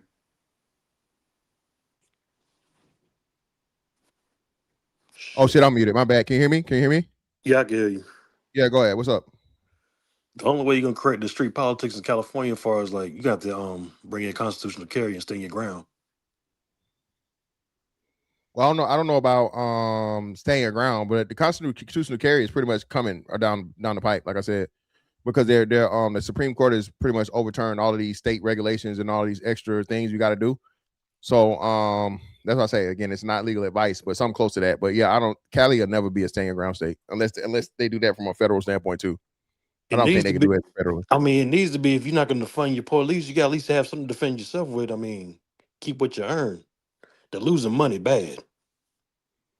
Well, I think this is the thing though, but this when it comes to the voter. So in order to get staying your ground and shit like that, the people will have to vote for it to be that way, and put the politicians in. To put the politicians in the thing that will give you the opportunity. That's a whole other conversation itself. There's a whole lot of theories about the voting situation out in California.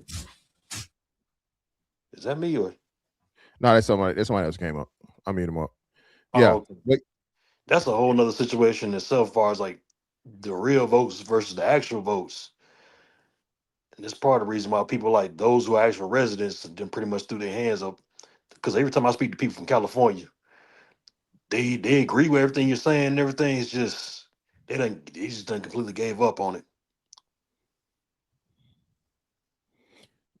Well, I guess I can understand that to a degree. But like I said, if you put the candidates in there, bro, you know what I'm saying, to change it around, it's just a matter of time. But people have to demand it, and people got, like I said, people got to care enough. I believe they care enough. It's just they just defeated, and that's probably the reason why you get y'all. Most of them are moving to Texas and California. I mean, Texas to Florida, yeah, in Georgia and Tennessee, or Nashville rather. Yeah, it's cheaper, and like you said, you got more rights there or whatever. Your money goes longer, and you don't have a lot of this like bureaucratic bullshit, and you know, just policies that don't actually help the citizen. And Chicago about to be next. They about to flood that Texas. Well, yeah, somebody was talking about that yesterday too. Chicago, I didn't know Chicago was having a high property taxes going up. Yeah, all the shit they got going on. They done sold the city down the river. So a lot of people starting to get hip to that and get the fuck up out of there too. I said, Lord, the South is packed. Yeah, man, that's where everybody coming, man. Which I'm looking on a military conversation. If you empty out California, then that kind of makes California defenseless on the first line of defense. On a military perspective, we lose kind of like Battle LA, but we don't have anybody there kind of deal. If you're emptying out California. Well, no, I mean, it's never going to be fully empty. I mean, yeah, it's going to be a reduction in people. We always have people there, but Cali is like the first line of defense for at least from a naval standpoint. Well, I mean, you got Hawaii before that, right? Because they got a base out in Hawaii from a naval standpoint too. But yeah, mainland defense. Yeah, mainland defense would definitely be Cali. Yeah, that would be the biggest portion. Shit, Cali takes up at least 60%, if not more, of the West Coast, the shoreline, right? Yeah, along with Washington and Oregon. Yeah, even people leaving those states too. Yeah, man, because like I said, the politicians there and the politics there, bro, is just so anti-citizen, man. They're too pro-criminal out there. You know, they delegalize. I mean, they decriminalize drugs in Oregon, and I don't know about Washington State, but I think possibly Washington State too. They got a whole new crazy thing going on up there, bro. Yeah, I mean, somebody got chased. I saw watching on YouTube. Somebody got chased up the street with a hatchet. Oh, that's crazy. I ain't see that shit, but that's wild. Dude threw a hatchet at him right up. He just chilling. He walked downtown Seattle. Dude chased him up the street and threw a hatchet at him. Yeah, I'm definitely fucking shooting the fuck out of him. Fuck that. You ain't got no stand your ground laws in that. I don't think. Matter of fact, I'm in North Carolina. I don't think. I think they make it difficult in Washington and Oregon to own a gun out there too, or your concealed carry. Yeah, all the whole West Coast is the same way. Yeah, it don't really translate like that. Hey man, like I said, they had to change something. But let me get John Galt in here. John Galt, what's up, bro? You muted. Unmute. Oh, not much, man. I was just listening to your conversation and I said, okay, I'll pop up here. I don't think I've ever been on your panel before. Yeah, man, you smoked too much weed, man. You was definitely up here before, brother. Maybe once or twice. Got to slow down on the herbals, brother. But go ahead. Yeah, I deal with blacks all day, man. You got to stay medicated. Nah, but I think, man, the biggest blind spot for the blacks, in my opinion, is they can't harness their lower class, and other people can. The bodega owners, the liquor store owners. That's where the control is going to come in the black neighborhoods if they can control them. If you had somebody who was black and maybe was ethical, he might not run the liquor store the way that the foreigners run them, in terms of letting people hang out all day and all night in front of the liquor store, so on and so forth. These people don't live in the communities, and they're just not going to have. They wouldn't be able to run a liquor store like that in a nice neighborhood. And if the blacks cared about their neighborhoods and they owned the businesses there, presumably they would keep them cleaner, better maintained. Maybe they wouldn't sell all that stuff that single Lucy cigarettes, and maybe they would. I don't know. But you got to have your own control of your neighborhood. Like, all that wealth and money that comes to blacks, and that's a large percentage of the black spending power is welfare and shit. But it's going to foreigners. It's going to immigrants. The blacks don't get their hands on it. And no other group I can think of is unable to exploit their lower class like this. The blacks are just wholly unable to exploit their lower class. And I think that's why they stay so poor. That and lack of fatherhood, lack of fathers being in the household control those funds as well. Yeah, maybe this. Think about it. If you don't have anybody regulating your shit like that, or like providing order, of course it's gonna be a lot easier. It basically still a convenience. That's really what it is, to your own detriment. I interviewed JP again. I'm a landlord, and JP said something that was very interesting. He said, "We, as poor blacks, we don't respect black businessmen. So if I'm your tenant, you press me for the rent and I ain't got it, I might tear your whole house up." I think for a lot of blacks who know that blacks feel this way and behave this way, there's just no way that they would take a chance dealing with a JP by buying a rental property in the ghetto. By and large, it's all that most blacks could ever afford to invest in would be a lower price property. But they're unwilling to deal with the JPs that are in these lower class neighborhoods. And JP, spelled it out how he could destroy a black landlord and would take pride in it. That type of mindset, which I think is pervasive in the black community, is a detriment that the blacks cannot overcome right there. How do you find a group of blacks that are willing to deal with the JPs of the world? I deal with the JPs of the world, but how many blacks are willing to sign up and rent to him when he's openly saying he'll destroy your house?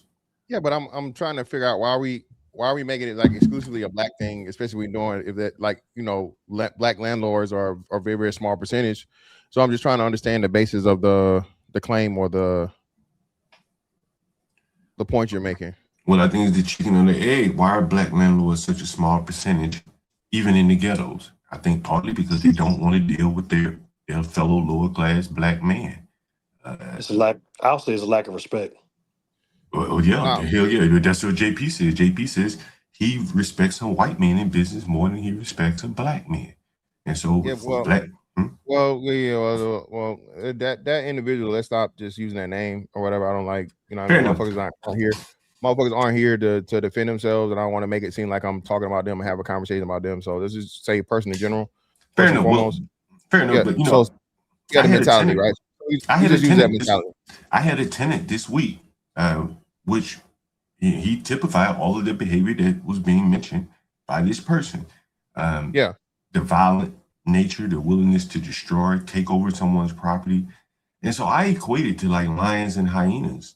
The lions are the people who are going and open up businesses, and the black lower class are more or less like the hyenas, willing to take, steal, rob, kill from the productive people. And how many productive blacks want to deal with that? Not many. And that's why you don't see a lot of black businesses, in my opinion. Well, I definitely agree with that, right? But I think it's more so of the it's the other side of it, man, to where it's a dearth or a low number of people that are participating. If you're a landlord, for the most part, you have to have the property occupied. Now, I don't think if I was a landlord, I would never do the Section 8 route. I would never do the low income route, because I believe those people, like you said, as soon as those people move out your house, it's too much renovation. It's too many horror stories of the damage you have to repair. And like you said, I understand that mentality exists. So me personally, I'm not even accepting lower income. For me, I think you're setting yourself up for failure if you're doing that. The thing is, I've been a landlord for a very long time, pretty much all my life. And I grew up poor. I've lived pretty much a poor man's life, even though I've done pretty well for myself. And personally, I don't know how to service rich people or upper income people. I do know how to service poor people, working class people. I think it's a different level of service. You know, Donald Trump's father started out in affordable housing. He spent years and years at his father's knee before he took the leap out into luxury housing. So I say that to say you have to start kind of at the bottom in affordable housing. I started out in Section 8. I don't do it anymore. I wouldn't do it. I wouldn't recommend it to anyone. But that's probably where most Blacks need to start. They don't have the skills to service luxury housing, in my opinion. There's a lot of things that go into it. If you didn't live that life, you're not going to know how to service those people. Hey, good Just real evening, quick. guys. Can I say Go something ahead, bro. about that? Hey, what's up? Yeah. Hey, I don't think that's necessarily true because me coming up in South Carolina in Charleston, I used to wholesale cars like a lot of white guys. Well, a lot of them guys, they got into the real estate business first with like trailer parks and Section 8. And I used to hear stories about them saying that Section 8 from that money from the state was guaranteed money instead of getting like regular people with jobs because that was like 100% guaranteed. They would rather that, black and white, mostly white, but they would rather that than getting people with 9 to 5s or working like, Yeah, that's very minimum true. wage. Yeah, When I so used to do you see, Section 8, I used to turn down law-abiding, probably pretty good people, which yeah. further makes the neighborhood worse because if I was doing Section 8 again, or if I were advising one, I'd say pick the laziest black tenant. And I'm in the black area, so that's what I would say. I would say pick the laziest black tenant that you can find that's not going to work, and that way the government would guarantee all of the money.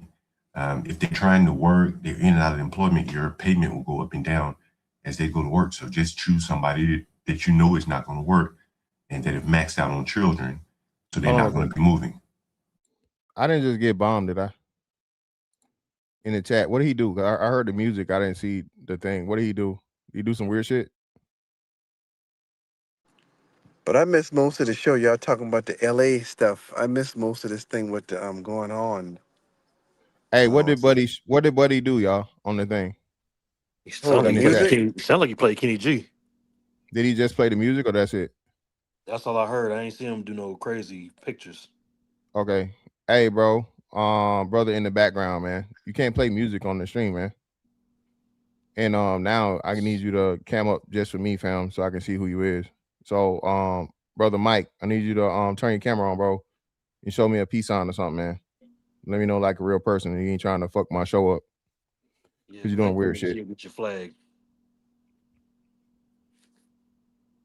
Go ahead. I'm sorry, continue. Oh yeah, I was there. I missed most of the show. I just got here like 10 minutes ago. Can you give it like a quick little recap of what you were talking about from the beginning, if you don't mind? But if not, it's okay. We can keep moving forward.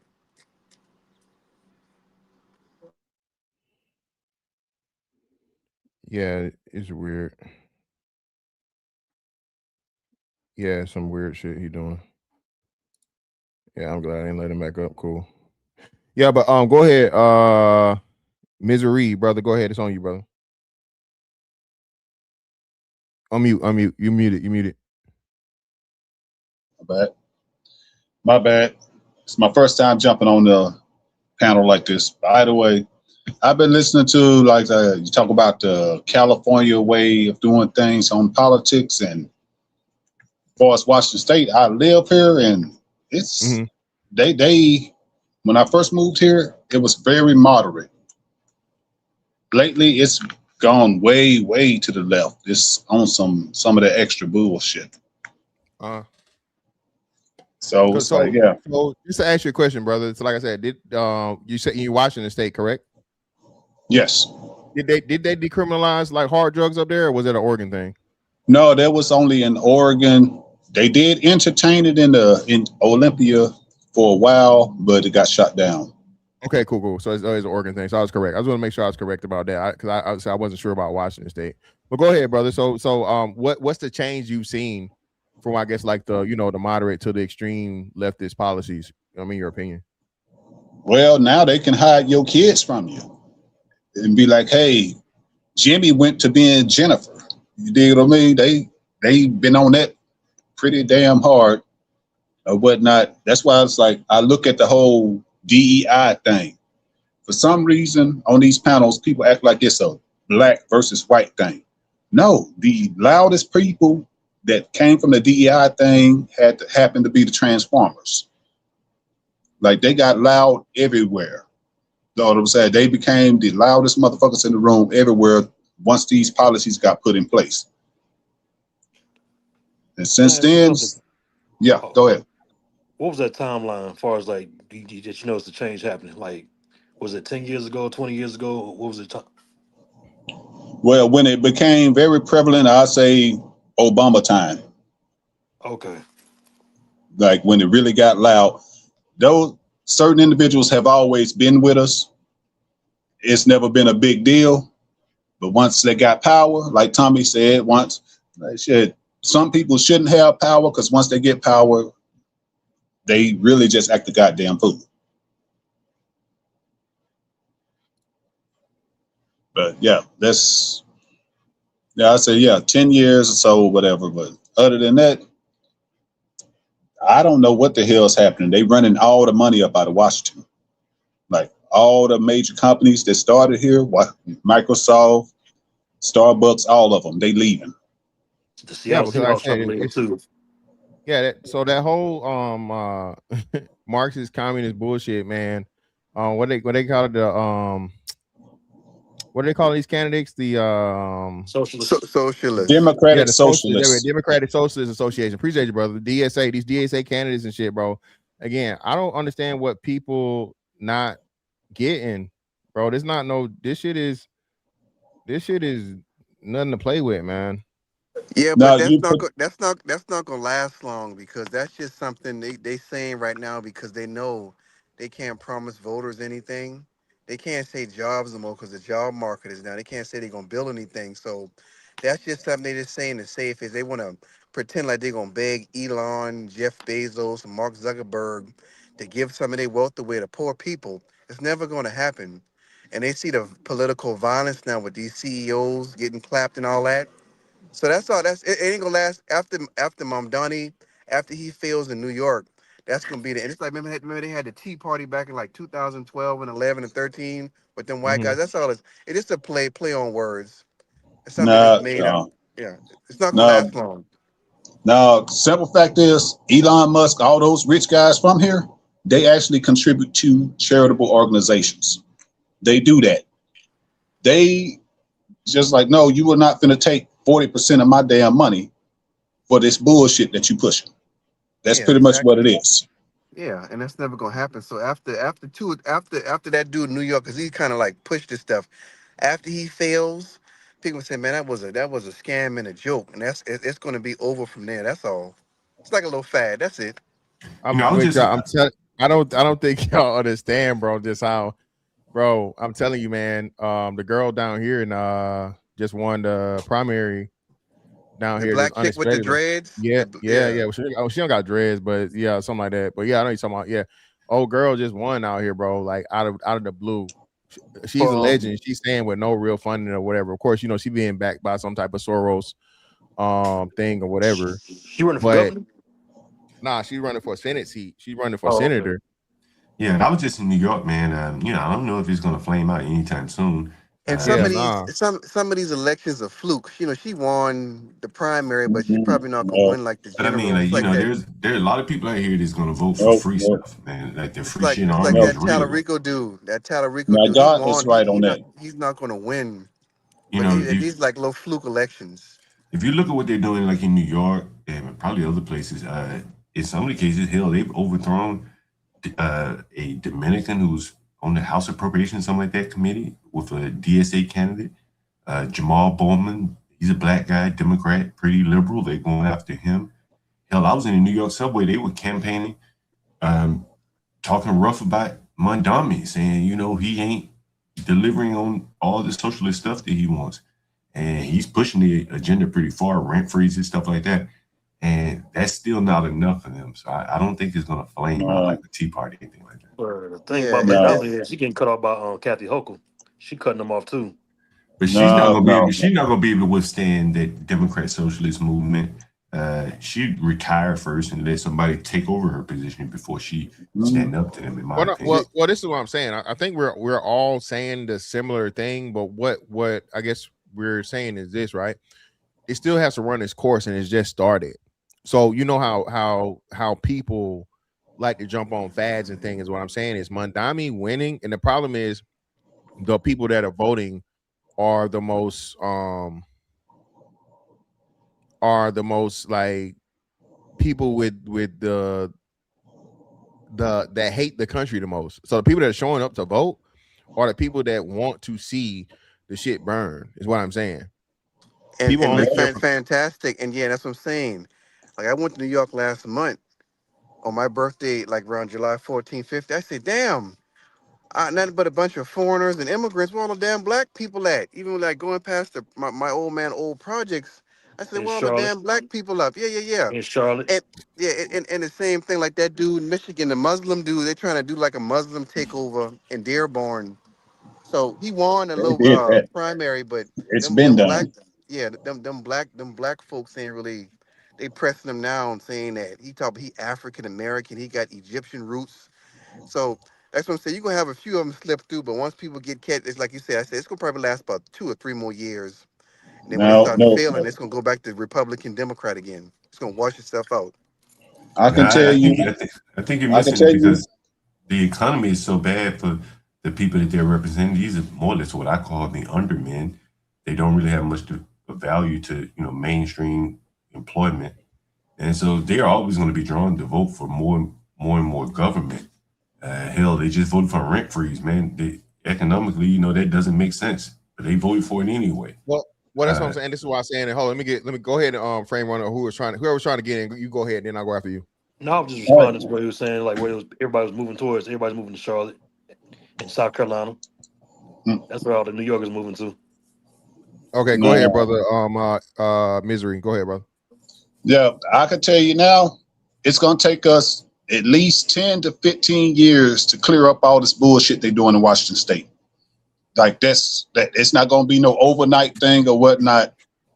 And that's just to get it closer to the middle, not even back to the middle where it was back in, say, 2007. So, but it's not going to be a quick thing, because once these socialist movements get their roots into your state, it's hard as hell to root them the hell out if possible. And everybody like free shit, so long as they keep saying we gonna give you this stuff free, they gonna keep on voting for these dumbasses. But and that's the problem that I'm saying, right? And that's what I'm saying. It's we're allowing too many. Let me be careful when I say this. I don't understand why people that don't qualify for things are voting for things that are going to hurt them, right? And this is why I think we have to get economics taught on from elementary school to adults, right? I think every city should have like just a free, economics class, basic economics, at your library or something, but so people can understand how the system's actually supposed to work, because you have all this propaganda for socialism, right? And people are trying to make capitalism this evil thing, and people don't understand about fiat money and what fiat money is, and economic cycles and interest rates and how this shit works, bro. And living below your means. That's why shit is so fucked up. People don't understand how money is supposed to work. And so what happens is you get poor people blaming the rich people for understanding the system.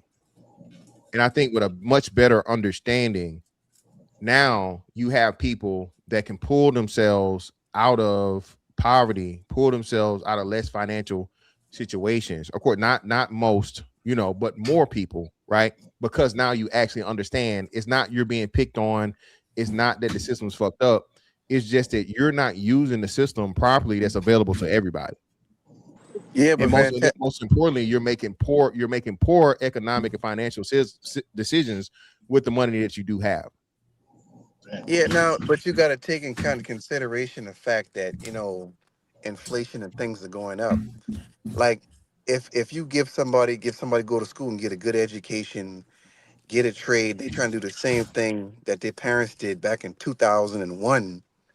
The house, that was 200,000 now is 650,000. It's like you can't keep up no matter how hard you're working, what you do, working 2 jobs. That's what the main problem people are talking about. No matter what I do, education, I ain't got no kids, I don't do no drugs, everything I'm doing, everything I'm supposed to say, society supposed to do, but I'm still falling behind. Well, That's why people are so disgruntled. I think a large part of that is because most people from one generation to the next, they're starting over anew. Their parents aren't passing down any connections, maybe not much in terms of money. So they're starting anew. Each generation starts over anew. As I said, Donald Trump, his dad was in real estate. He became in real estate. My mother was a social worker. I was a software developer. There is no, there's just no, no building blocks between the two. I had to start anew. Luckily, she was a landlord, so I learned landlording from her. But that's what I see, at least from many, many Black Americans. Whatever they're doing, no one else has done it before them that could have given them the foundation, typically. So they're starting anew, no connections. What you saying from a positive aspect or what? I'm saying it's a negative aspect. Again, like, hold on, that's what I'm at. So I understand. You're saying if they're doing something positive, it's never been someone before them to do it. They're the first person to do something positive in their generation is what I'm asking for clarity. Not necessarily positive. That's not what I'm saying. Like, again, like, if your dad was in construction and it would be a natural progression for you to go off into construction. You would inherit all the connections. You would inherit all the connections and stuff like that from your father. But if you decide to go be an artist or an actor, all the connections that your dad had from construction, it's all for naught. If you go in any of those convenience stores, the bodegas as they call them in Brooklyn, where I live part-time, you'll see the children working in the store. Rick Chow's son, remember Rick Chow? His son worked in his store. Hell, he was there in the store the day that the event occurred. That's like legacy knowledge being passed down. The Blacks, by and large, don't have that. They're the first. True. Well, I didn't say, absolutely, but I'm saying in general, look at what's going on at Howard University. Look at the women that are funding those, their children to go there. These are poor people themselves spending $65,000 a year in college. For college at a mid-tier at best university. They're not building off of what their parents did. They're starting anew, trying to learn something and get a job. I don't think America is set up that way. And you know who those parents are? Them parents. I live in DC. Them parents. I live in DC. I'm in DC right now.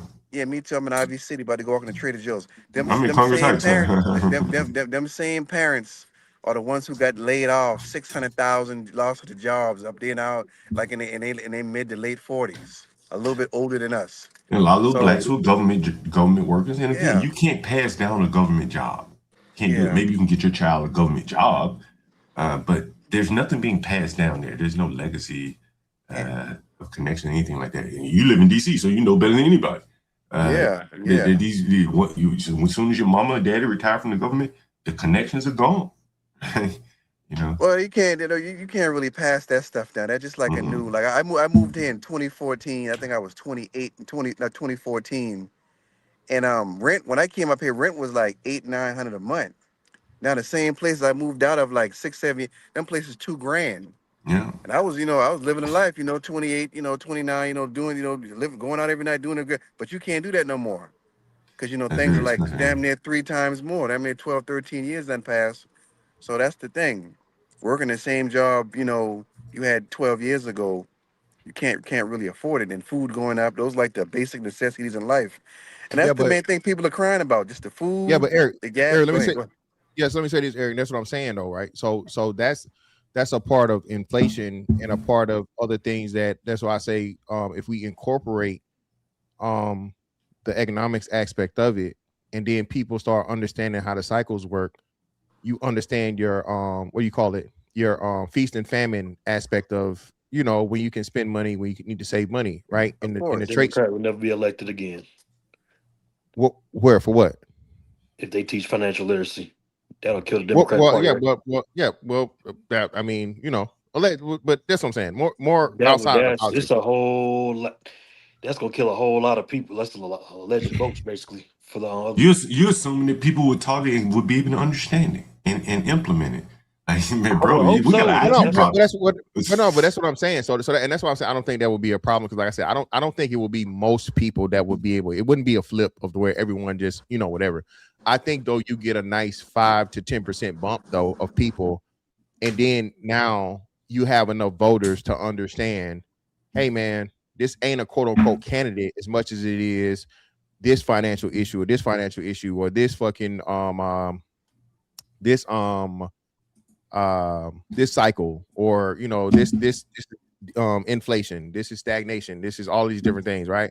So understanding how your local economics are affected to the national, to the global, and all these different things. I just think that's like this, knowledge is actually power. And for us, the biggest dearth I see in the Black community is, as much as education is touted, it's on shit that's not the important shit. Shout out to Eric, as Eric was saying, right, bro?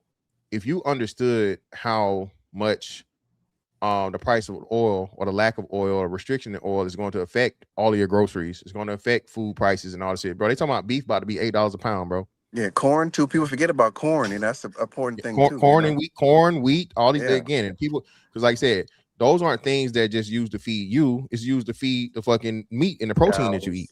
Exactly. You know what I'm saying? Yeah, exactly. But so shout out to you, brother, for pointing it out. And that's what I'm saying. So when the people are actually understanding, right? You know what I mean? And they have a better understanding of how that whole system works. And I think this is purposely done though, because I told y'all, man, this is a whole nother thing. I don't want to turn into a 10-4 Tuesdays. But they're purposely dumbing down society, man, because it's easy to control. People now are just living in TikTok fantasy land and, getting high and gambling and all. Again, all the shit they're approving, bro, is distractions. Yeah, trying to get fast money. Have you ever thought it could be the other way around? I appreciate you, brother, for coming through, man. From Misery, brother. Come back anytime, brother. I mean, we brought in millions of people from very low IQ countries. You have to dumb it down for them. I just had a girl, she's renting a room for me right now. She's Black. We educated her all the way up through the 12th grade, giving her the ability to go to college, whatever, for free. She couldn't even get a job at Chipotle, man. I published a video on my channel. She said, I don't even know how to do math. And a Black woman turned her down for employment and hired Spanish women instead. Yeah, hold on. This is an IQ problem. Hold on, John. So, John, wait. So you saying she was an immigrant? She was Black American, but she couldn't even compete with the immigrants for a damn job at Chipotle in the ghetto. Because think about that, man. Like, we got an IQ problem, so we got to simplify the country. It'll put cash registers that basically do all the work. It does all the counting for you and all that. But even with all that, she still couldn't get a job as a cashier at Chipotle. Yeah, but but John, that would be. I think that would be a one-off. That wouldn't be the standard, brother.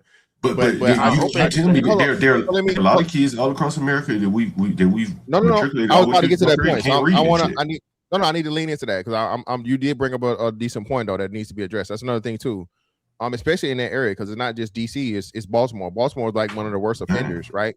So you have these people not people, but these kids, these children that are going all the way through the fucking K through 12 school system, and these motherfuckers can't read, write, do math, or nothing. But that is more so on the parents than the motherfucking school system, because why the fuck is you a parent don't know that your kid can't read at fucking 17, 18 years old? Well, I think, ultimately the parents, you have to look at it. The parents probably are making a legitimate, reasonable, assessment of their child. And say, hell, they don't think much of them. Hell, so the school system couldn't get much out of them. Hell, it is what it is. And I think I deal with poor people all the time. You'd be amazed at the apathy that they have toward their children. They know the score. John, I grew up poor, bro, and I'm highly intelligent, brother. I'm highly intelligent. I'm highly capable. So I can't buy that, right? I'm just saying that there's an element within and I can only speak for Blacks. Within the Blacks, they clearly seem to be making an assessment of their children and saying he ain't worth He ain't worth a damn. No, and it's I'm not not about an to put that much assessment effort being into it. made at all. That's my argument and my pushback is that there's not an assessment, not even an assessment. There's no care being given and attention being paid to the child from poor parenting. So poor parents is not he can just whatever. I think poor parents from the literal sense and from the figurative sense, where being poor as in like literally poor from a financial standpoint, but then poor from an attitude and parenting, which sometimes coincide. What I'm saying is they don't give a fuck about their kids, so they never even step in to fix any deficiencies or first off even recognize a deficiency, bro. Like I have regular conversations with my son, right? And certain little things I ask him or whatever, so on and so forth. If my son can't answer a certain question, I'm asking him, well, why don't you know this and whatever, so on and so forth. I just learned this, John Gall. I don't know if you know this. John Gall, they don't teach kids geography anymore. What? I can see that. Yeah, I can see that. Yeah, they don't teach kids, at least in Florida and Jacksonville, they don't teach kids geography anymore. They combine it with either I guess like history, or they say They got they like put it with American science. studies, like studies and all that. Yeah, they got it. Yeah, they it's combine like, it. But geography is no longer a thing. At least maybe he's in ninth grade, so maybe it's something that be an older class. But that's something that we knew for us. Geography was included in social studies in elementary school. And we Longitude, had latitude, cursive. they don't let We you had, longitude and latitude? Like the yeah, basics? we had cursive writing and all that. And I just Yeah. read an article. I read an article like last week. I look it up. It's not just it's education is taking a dip down across the board across America, and because they had a study from Stanford University saying that the professors had to pull back on some of the curriculum because the new Yeah. students coming in having a hard time comprehending that stuff. Yeah, And you know I'm how telling hard, you, and they're Stanford is destroying it damn from near within it's inside. that's one level below a damn Ivy League. So it's like they're the top 20 in the Ivy League. Stanford like a 20 Yeah, that's what one of the Notre top. Dame and Yeah, Ohio State. PWIs. Yeah. Way up there. But yeah. Yeah, So across but the that's board. what we're saying. But that's and I'm telling you, and I don't think enough. When people say it's conspiracy theory, and you just no, bro. I told all of this shit, bro. It's a dumbed down fucking society. I told not necessarily y'all, but shout out to my audience. Everybody that's here know this, bro. I've been saying this for 3 years now. When they started the whole everything was the vertical videos and 30 seconds to 90 seconds and that's it, or so on and so forth, bro. That is an attack on intelligence. That's an attack on the attention span. That's an attack on different things. But like I said, humans don't understand humans, so motherfuckers just cool with being entertained, getting instant gratification, getting a dopamine rush, and going about their day and being and being stuck all day. So it was another study that talked about how hell, social media is becoming similar to an actual drug addiction. You feel me? So yeah, man, it's just so many things that are against us that people don't fucking understand or realize, man, because nobody does this shit other than I think the bigger thing, like if people were to be honest, like there are a lot of people more or less just going through the motions, getting paid a lot of money for educating these kids. For example, the police, they're just going through the motions, overlooking crime because they on orders from on high, just looking past crime. Judges letting criminals go, and they're all getting paid, and there's no incentive to say, hey, wait a minute, what's going on? How's this kid getting to the 12th grade can't read?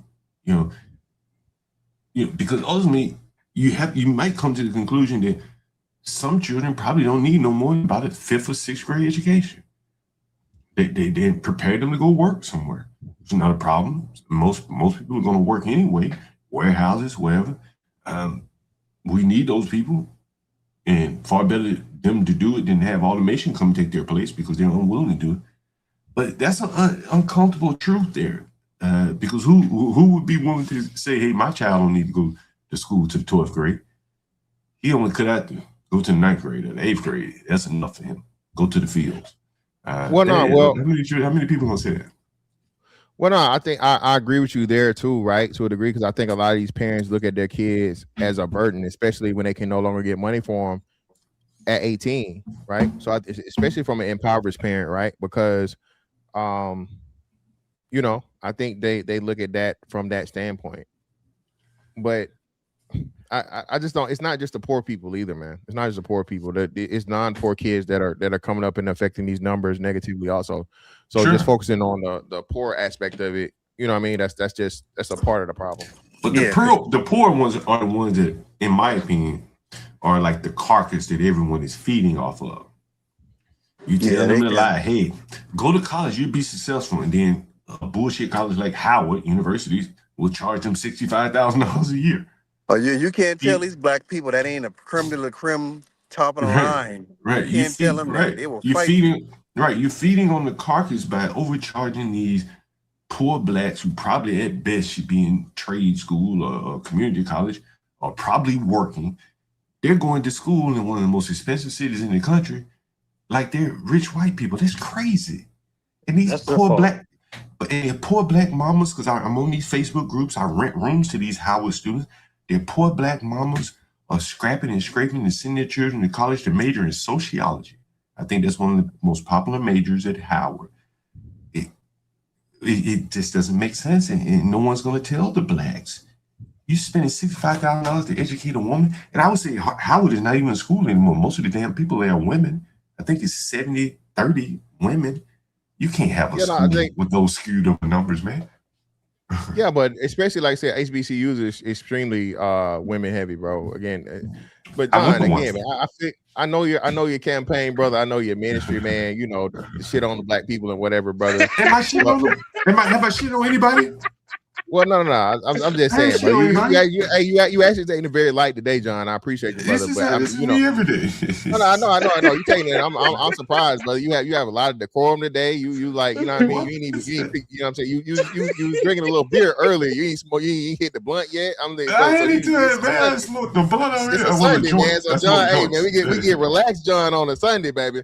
But nah, man, this is what I'm saying, bro. I feel you, and a lot of the things you're alluding to is this, but it's not just the poor ones though, John. That's my thing, man. Yeah, right. The fact of the matter that it extends beyond the poor people is the problem, right? Yeah. The expectation, and that's why I say I'll never push back on you with the poor people, because you know what I'm saying.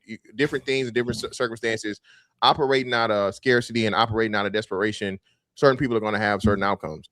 But the problem is with us is that a lot of the traits that the poor people have bleeds over to the people that aren't poor. And it's due to a lack of parenting, and to a lack of care, and to a lack of investment into the things that matter most importantly. Let me ask you this question, and I don't disagree with me.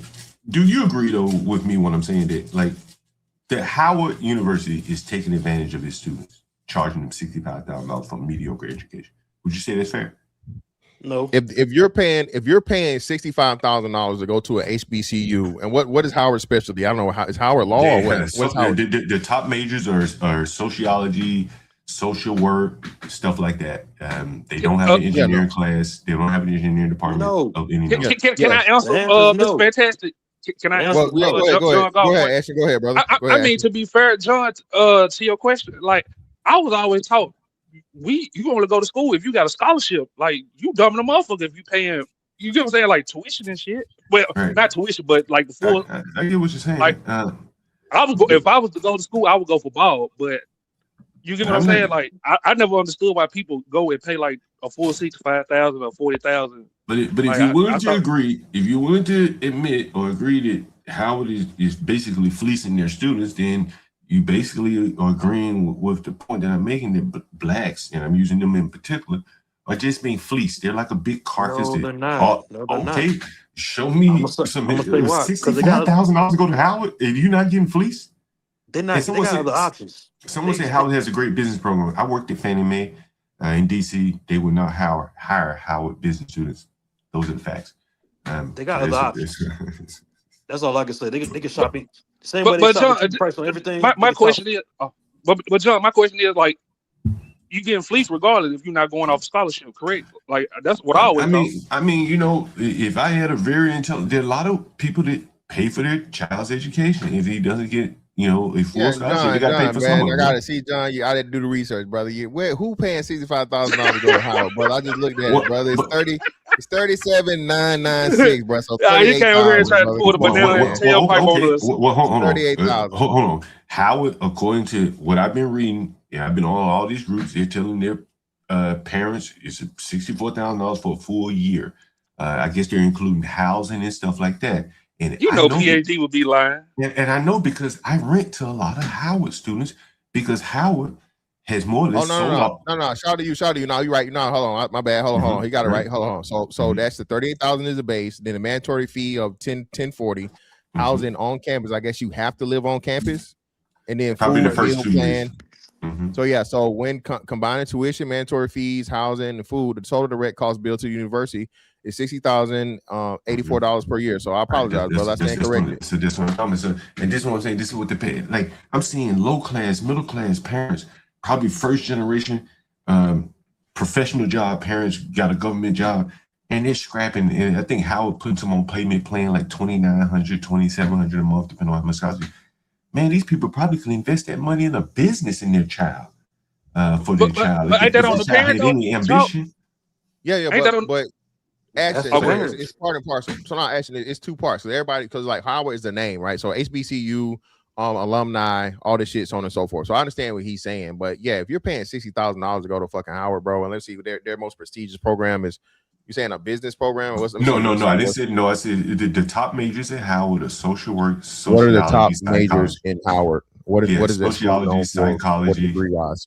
sociology, psychology, social work, blah blah blah. I know. I read. But ain't that on the parent though, Mr. Fantastic? If they agree to pay for that shit, like I wouldn't let my child go on the. I can't blame the student for that. That's the Well, parent you know, fault. one of the things that Donald Trump has done, which has caused a lot of problems at Howard, is he's limited the plus loans and things like that, which may serve to help the poor blacks who are going into debt to send their child to school for sociology. Trump is limiting some of that, and that's what's causing a lot of problems at Howard. Because Howard, White people too, though, John. But what I'm saying, but again, we can talk about white people till we blue in the face. But again, there's a large element of black. Yeah, so I was right. There's a large element. So John, you see, you I ain't saying you selling me snake oil, brother. But I thought so. So Howard is known for law, bro. So Howard is like the black Harvard. So they got the best engineering program. No, I'm looking at it, brother. Like I said, because in my head, listen. When you said that, immediately came to my mind. I thought it was law. Howard law. Right? But Google the top majors at Howard. Google the top majors. What do people graduate? Okay, I'm telling you, and it's saying it's telling me what right are the here. most popular majors? Google the most popular majors at Howard. It's not just the majors. Look what I'm saying. You So said it's saying, snake oil, Mr. Fantastic. yeah. So top 5 most popular majors: biology, biological sciences, psychology, political science and government, journalism and communications, and business administration and finance. Okay, Well, now Howard here's the thing. University is known for. Oh, just real quick, let me finish. The top producer of black doctorates. So the most doctorates come out of Howard. And what are those Foundation is the doctors top- in? What are I those got you. doctors in? Top producer of African American undergraduates who go on to earn PhDs in science and engineering. The Black Harvard legacy is historically recognized for the pinnacle elite black higher education, shaping global leaders, civil rights icons, and policymakers, elite professional pipelines. Are you reading this from their university-wide- website? No, Or I'm this reading it AI? from Google. I'm reading it Okay, from Google. so, Yeah. okay, so of course it's going to be favorable to them. Well, no, you're right. It is coming from fucking Howard. When I look at the thing, so hold on. You're right. It came from Howard. So yeah. But I'm saying, like, look at the top majors. You can't expect a school that's overwhelmingly women to have engineering degrees as the top major. It's going to be sociology, psychology. They just announced a master of social work. Yeah, catering political to science. Yeah, hold on. poli sci and psychology are probably it has the highest ones. So Hold on. What they just announced a new program recently, a master of social work catering to the black experience, or something to that effect. You can Google it. And you mentioned law, and here's what I tell you: you don't have to go to Howard for undergrad to go to Howard Law. I rent to a lot of people, foreigners, who end up going to Howard Medical School. These things are true. They're Indians and stuff like that who will attend Howard Medical School because it's cheaper than going to Georgetown or going to GW. This is what I've seen. I don't know how it is about the law. I haven't had many foreigners going to the law program, but I have had many Indians working at Howard Hospital and going to university there. So I bet you that the majority of the people graduating from Howard Hospital, Howard Law, Medical School, there's disproportionately not black. I guarantee you that. Okay. But the undergrad is where they're getting fleeced, 64,000. And so again, I asked you, the president of Howard knows that degree is not worth it, yet he continues to charge him. This is what I'm saying. Everybody's feeding on the carcass of blacks, even Howard University. If you're familiar with Howard University, you will know that Howard can't even house its students on campus because they've sold off most of their property or leased it up to high-end developers because Howard is in a nice area. It's probably the only HBCU in a nice area. These things are true. And so Howard has to move their students all the way to Prince George's County, which is now the ghetto. Not many of the Howard parents are happy about that. They thought their child would be living in D.C. And I would say the only reason people are willing to pay that kind of money to go to Howard is because it gives them easier access or entree to the government jobs here in D.C. That's what Howard is charging for, entree to the government jobs right here in D.C. That's my opinion. But I still don't think they've been finessed. They're signing up for it. They got other options. But they're being told that I Howard agree, is. John. If you signing up for it and you know you getting fucked, You I can't knew be, what you were signing up for. I can't be mad You at signed that. your child to go for I agree with what you're saying though, John. Like I get it, but I mean I can't be mad at it. I mean, I ain't saying that they don't do it. I'm saying everybody's fleecing blacks, but from the bodega owner up to the Howard University, where they know these kids are damn near probably starting in remedial classes. I guarantee you that Howard is offering remedial. You know, right now most of Howard's classes are online. The damn teachers aren't even showing up. Huh? That's all teachers. Huh? Then, like you paying $64,000, and the parents are complaining that the whole semester of classes will be online. I mean, Everybody's in the game of fleecing these people, man. But John, you can't add that to fleecing. You got to add that to like You think the whole COVID situation. Can we be Okay, honest? okay. Can we be honest, John? I don't mind having a COVID was a conversation. fleece. COVID was a fleece. It was a fleece, but Okay, you right. you can't be getting mad at Zoom call. Like I'm down there having a conversation I'm with not you. mad at Howard. I'm not mad at Howard is doing what everybody else is doing. I'm just saying, if you don't realize you're being fleeced, and people But most continue calls, to fleece you. okay, well, John, let's take it back off Blake because I'm down to have a conversation. I feel like most people who went to a big college instead of community college got fleeced. And again, it's all a matter of degrees. But I went to Alabama and I went to Tuskegee. But If I you would know, get- if I but would you get- know but why if I you would went to get- Alabama though, John? Can we be honest about that? Well, then Alabama- I'm not a football person. No, I'm not a Alabama- football person. I know no, Alabama is the place to go. Now Alabama had the program that I was interested in. But again, if I'm gonna get fleeced, at least make the accommodations nice. Make it easy for me to get fleeced. Alabama at least can fleece you nicely. Howard is giving these people a hard time in fleecing. But John, do you get what I'm saying? You know what you signing up for going to Alabama. You know you could have got hung and some more shit out there. Like let's cut the cap. That ain't the point. That ain't the point. You get what I'm saying? You get what I'm saying? I didn't think I'd get hung. I do. Most people. This is fantastic. You from Florida and Atlanta. When you think of Alabama, don't you think of Mississippi Burning or some shit like that? Let's be honest. Come on now. Maybe Ole Miss. I done been all through Mississippi, right? Well, the southern Mississippi. I'm from Memphis, John. So I know, but I'm just saying. Let's be honest. Let not just put it all on Blake now. I'm down to have a conversation with you. I like you. Man, I just talk from a black experience, man. I don't know much about white people. I never really had much experience with them outside of corporate world.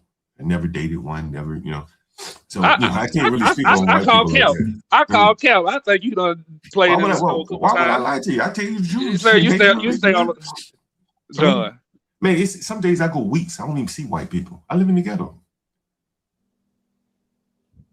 Miss Fantastic. Stand back. Stand back. On your soul, John. You ain't never played in the snow. On my mom.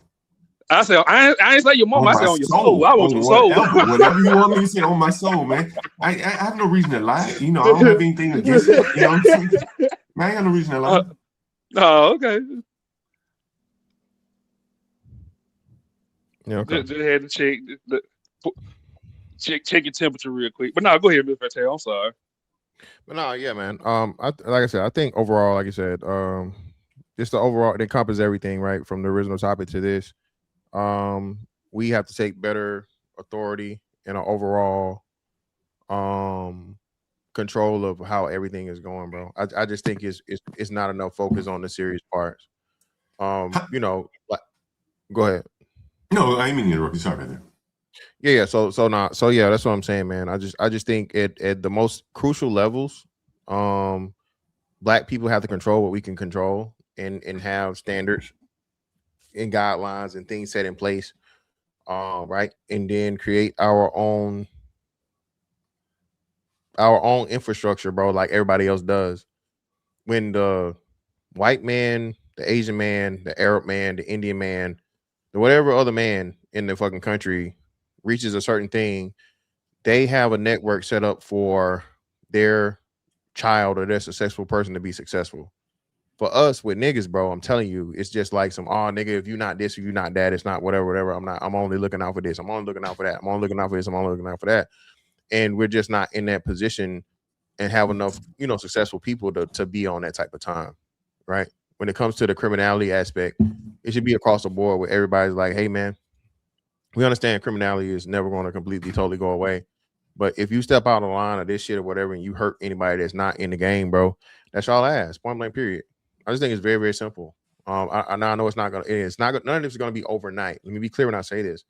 None of these things are gonna be overnight, but day one has to start sometime, right? And until we, as a whole across the board, start day one, it's just gonna keep being as bad as it is and keep snowballing into worse outcomes. Can I ask you a question? I'm sorry. Go ahead. Sure. No, go ahead. Go ahead. I was gonna say, man, I asked this question a lot, man. And I'm really curious. Like, how many of you guys either live around blacks or do business with blacks? And when I say do live around blacks, I'm talking about, like where, heavily black, like 70. Yeah, all of I live in a subdivision in Jacksonville, Florida, bro. I say this subdivision is probably, it's got to be predominantly black. Definitely. I can't tell you the percentage. I know it's definitely like 60%, if not more, but at least 60% of my subdivision homeowners in this community, right, are like black. And then I guess the next follow-up question that I had was, it's two-part. Do you live around blacks? And do you do business with blacks if you own a business, or if you don't own a business, you just a consumer? Do you buy a lot of stuff? Yeah, I mean, if it was a black business or whatever, I mean, I do when I can, but I don't necessarily do a lot of small business things. I guess going out my way to go find. Yeah, I don't do a lot of small business things. Like, let me ask you this question. Does anyone have like a black tradesman that they use?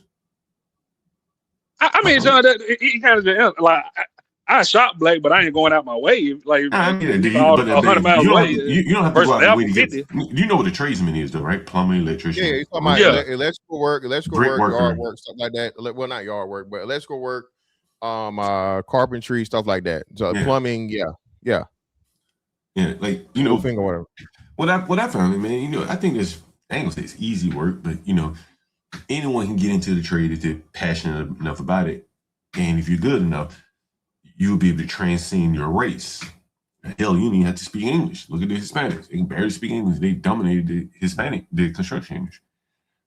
I think so many blacks have, poo-pooed those fields because they want to compare themselves to whites and they want to live like white people and be paper pushers. Booker T. Washington talked about this all the way back in the 1800s, and I think it still applies today. Working in a warehouse or doing all this, just manual labor. Blacks, not all, but a lot of blacks feel like that's beneath them now. I mean, you got to look at the times. You can't, because if you want to get technical, we know we've done everything. It ain't no job we haven't done since we got in America. So after when automation started, like in the 60s and 70s, black people started going to college in mass numbers, like in the 70s and all that. So yeah, that's just a natural progression, expanding, going for big and better things. People look at construction and low jobs like that as just something you just doing. That's kind of like seasonal work. That stuff goes by like the economy. Like right now, you can't. I don't know if construction is seasonal work, bro. Like, I'm talking about people doing roads. When people don't have things to buy, when people don't have money to buy homes, the construction stopped. That's what happened during the crisis in 08. But people always renovating homes. People always fixing homes. That's fine, but you can't renovate yourself to death. So black people always been in those fields. It's just not a high number as like it used to be. So you go in the South, you go to any gas station in the South, any southern state, after 5, 6 o'clock, you see a bunch of black business F-150s, 250s with Smalls and Sons, Smith and Sons, carpentry, brick mason home. I'm from South Carolina. Like I said, I'm from South Carolina, but you don't see it up in the Northeast, but you see it all in the South after 5 o'clock. Nothing but a bunch of trucks and big 250s and all the big old I trucks think to do that type of work. I think this is one of the reasons why blacks complain about gentrification. Is one of the reasons why I've been able to buy the properties that I bought at such cheap prices. That I bought mostly I bought every house I bought from black people, and every one of them was run down. Older black people, by and large, that ran their houses down. There was no one in the neighborhood that knew how to do a little plumbing and knew how to do a little drywall, and maybe they didn't have the money to do it. Their nephews, their grandsons, no one was there to maintain the house, so you end up getting their houses at discounts. In some cases, very severe discounts, and that is the crux of gentrification that no one wants to talk about. Is that the blacks in many cases are owning homes that they have not maintained for 20, 30 years, however long they've owned it. It happens. A lot of people do that. A lot of people got work and get homes, and they bought them back in the 1980s, and they just been sitting, got floor model TVs. That's just how people live. They don't have kids to work for them. John, I ain't finna play with you. White people be on hoarders all the time. Yeah, I'm not talking about hoarding. I'm not talking about hoarding. Listen, it's a reason why all them tax sales and all that stuff is top secret. Because back in the days, you could look in the newspaper and go to tax. I've never bought a tax sale. I'm talking about houses that are just for sale, though, right? Like, I'm saying wholesaling, all that's in the same category. Wholesaling, tax sales. I don't think so. I mean, renovated properties. People just want to get rid of it. Abandoned homes. That stuff is top secret because it's not in abundance like how it used to be. You can't find homes. Go ahead. Here's what I say. I bet you that, and definitely in DC, I know DC still. You probably can get a house in my neighborhood as long as it ain't fixed up for half the price. Because no one wants to go into a ghetto and fix up a house. So you're really the only one looking for unfixed up houses. Yeah, but it ain't too much. It ain't. This ain't 1989. I'm telling you, it applies. It still applies the same today. Okay, a shell home. I'm not talking about a shell. I'm saying a grandmama house where your grandmama lives. That's a shell, sir. I'm saying. No, I'm not talking about a shell. I'm not talking about a tear down or a good job. I'm talking about one that still has good bones. But the kitchen cabinets, the kitchen sink is from the 80s. No one knew how to replace the kitchen cabinet. No one knew how to replace the kitchen sink. But John, the problem. The problem with that, John. The problem with that, John, is again, like you said, bro. You don't need as many specialists and as many tradesmen as you do because you got a lot of DIY information out now, bro. So you can. I mean, you know what I'm saying? As long as you don't need a permit. As long as you don't need a permit to do it, man. A lot of people are doing a lot of things themselves because it's cheaper. So I feel what you're saying, but then too, like you said, the tradesmen are limited, right? And then being that you got to think about it, right? So the tradesmen cost more, and the tradesmen are booked more because it's less of them and there's way more houses. So especially if you're talking in a place like Florida, bro, they're putting up a brand new fucking subdivision like every other month down here still, despite the fucking the stalling housing market. And what they do, and what they doing now. Let's say, like Mantax just said, they putting up a new apartment complex. What they do, they'll build 300 apartments. They'll put 20 of them with them little vouchers, almost like Section 8 for 20% of low income people, and the other 80% of people to pay regular rent. They put them up cheap. They put the little fake hardwood floors, fake cabinets, the fake granite top, and put $1,800 for the people who got money, and they'll put $1,000 for people with low income with the vouchers. That's what they're doing now because they know everybody can't afford it. Man, I hate JP. Them places don't really be that nice. They look new. They just cheaply thrown together. I didn't mean to mention JP, but I had JP on my panel one time, and I'm not criticizing, I'm not talking about it. I showed him what the Section 8 payment standards are in DC. I would bet that there's probably very few people that, even if they could pay it in the chat or on the panel, would pay it to live next door to me. The Section 8 standards in DC, I think it's about $6,200 for a 4-bedroom. So if you want to put your house on Section 8, you make it a 4-bedroom. So if it was originally a 3, you turn the dining room or the basement into a bedroom. You can rent it to the government for $6,200. I think $6,200. Yeah, John. I want to always ask you about that. So hold on. So hold on. I'll get to that. So my question to you again, to the panel: how many of the people in the chat on the panel can and would pay $6,200 for a 4-bedroom row house in the ghetto? Nobody's doing that. Mm-hmm. Yeah, why the fuck would I do that, John? But the government is doing it. But what And I'm so the telling government John, is, what I'm hold saying, on. like I said, But the government is putting the JP, and I'm using him for effect, just so you know who I'm talking about, next who's door to JP? me. Don't worry about it. A welfare person. Let's just say a welfare person. They're putting the and I don't have anything against them. You know, I talk to them on the phone time to time. They're putting welfare people, and these people have preference over working class people. They'll put them next door to me. The benefit that they have is that city buses and things like that run all night long. They're close to all the infrastructure. I'm 2 blocks from the train station. The working class man, he got to go further out to live because he can't afford to live in the city because the government has basically priced him out. But what These DC does, things are bad. John, what DC do, they do the vouchers in DC, and they only go up to a certain amount. I just And told you the land 4-bedroom amount is yeah, $6,200. I got you, but but you're not gonna get a girl with 3 and 4 kids. She's not gonna do that. What? They're gonna get. Listen, Bro, I'm about to tell you. Sir, I got to stop you right there. They- A they woman gonna get- never gotta stop you there, woman bro. definitely What? love a nigga with 4 kids. Let's Yeah, stop. bro. Listen, If she got 4 kids and that costs that much, bro, she got She no ain't gotta have choice, 4. fam. She She's can have taking 3. that all day. A She bitch gonna with take that no all day, kids bro. like a nigga with 4 but I'm saying, kids. yeah, A woman bro. that has a woman that has 3 or more kids, brother, she's gonna take that offer every day and twice on Sundays. I understand, but 6,200. He talking about Foggy Bottom, but these like upscale No, I'm not. areas. No, bro. Hold That on. person, hold on. That person Bro. is not taking no. That person who Bro, owns that's that property, right. That's right. See, he he's making my not going point. to take it. That's Yeah. right. That's right. Because a 4-bedroom in Foggy Bottom would probably be $10,000, but a 4-bedroom in the ghetto, coming out of your own pocket to pay, probably be 25 at 25 to most. 3. But the government, to entice you to rent to ghetto people, because DC doesn't have many housing projects like New York City, so the government, DC, leans on private landlords to house their poor by way of Section 8. So they got to juice that Section 8 number up to really entice you to get their poor off the street.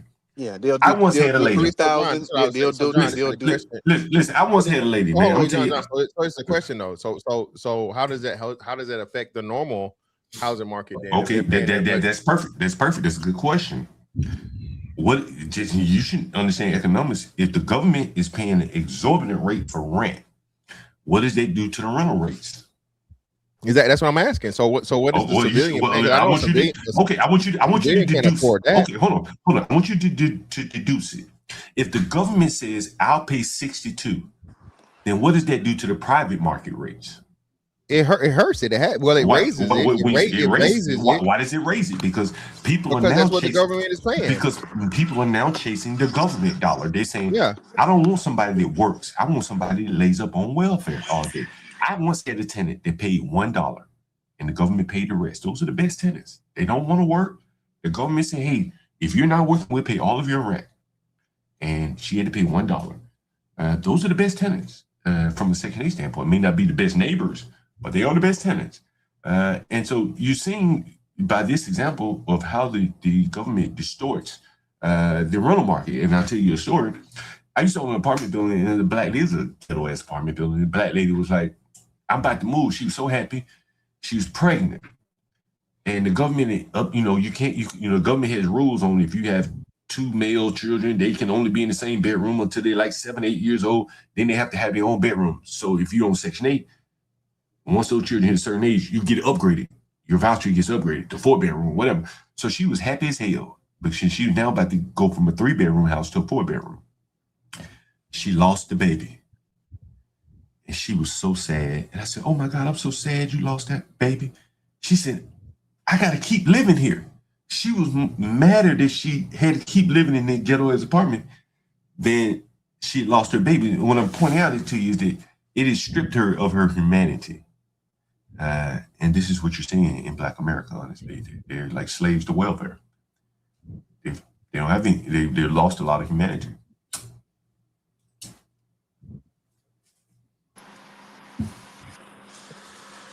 Yeah, a lot of black people ain't doing as bad as Like you look at like welfare and stuff, you would think black people be damn near the way people talk 70-80%, but I mean I looked it up a little while ago. I think it's like 18% of black people on welfare, 18 to 23%, something like that. But you would think. But everybody's struggling, man. All races these days, Hispanics, whites, everybody. But So bro, the Hispanics and other cultures, man, like they come to America and a 1-bedroom apartment, they feel like they can put 5 people in there. That's yeah, how they living in their country. Man, and I had that raises people don't talk that that people raises bring rents that too. raises rent too. So that's another Also thing. allows them to save money, right? I interviewed this Hispanic man. He called me. It's on my channel. Collectively, they bring in $500,000 into their home. Hispanics, all working, living in a 2-bedroom, 7 men. Ain't no Americans doing that shit. White people may not have to do it per se, but blacks probably need to have to go back to that type of model for them to achieve any success in this country. They got to double up, triple up in rooms. I just rented a room to an Indian lady today.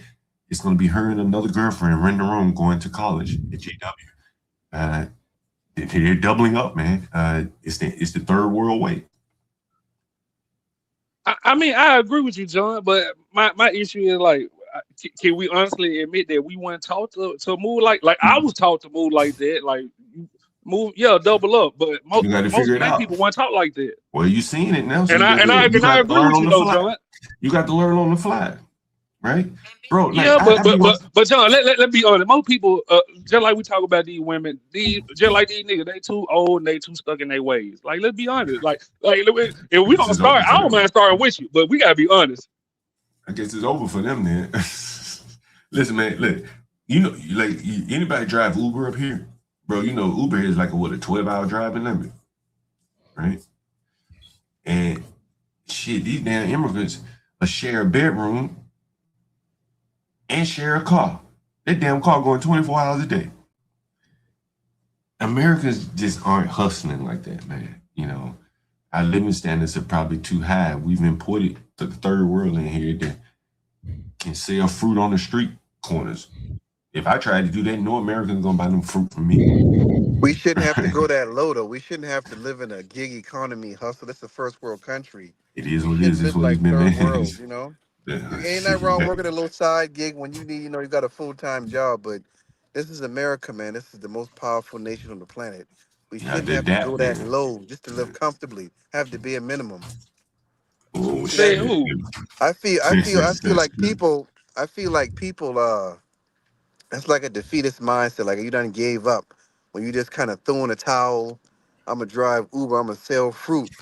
I'm gonna do DoorDash, because there ain't nothing else out here. I'm gonna just give up, and that's just what life is. I mean, I, I can't I he can't lay ain't down. saying give up though, bro. He's saying that's they You gotta starting. get in where I'm you fit saying though, in. but Get yeah, in I'm where you just fit saying, in. I'm just saying that Right. we're not supposed to be living like that at all. Hey, Not in man, this listen, country. hey, Because man, listen. if that's the case, I can move to a third world country.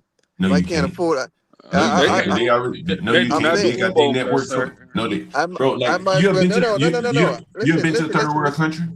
Yeah, You I've been been to, yeah, I have, yeah. I met, but okay. you got some, but all third world countries aren't as bad as people make it. Sure, sure. You can get you a little condo on the beach, in a nice part of town. And if You they make catch your black ass outside, you good and gone. Listen, no, sir, that Avatar, that's right there. That's me in Brazil in the favelas. It ain't as bad as people think. I'm just saying, but it's nice parts everywhere in the world.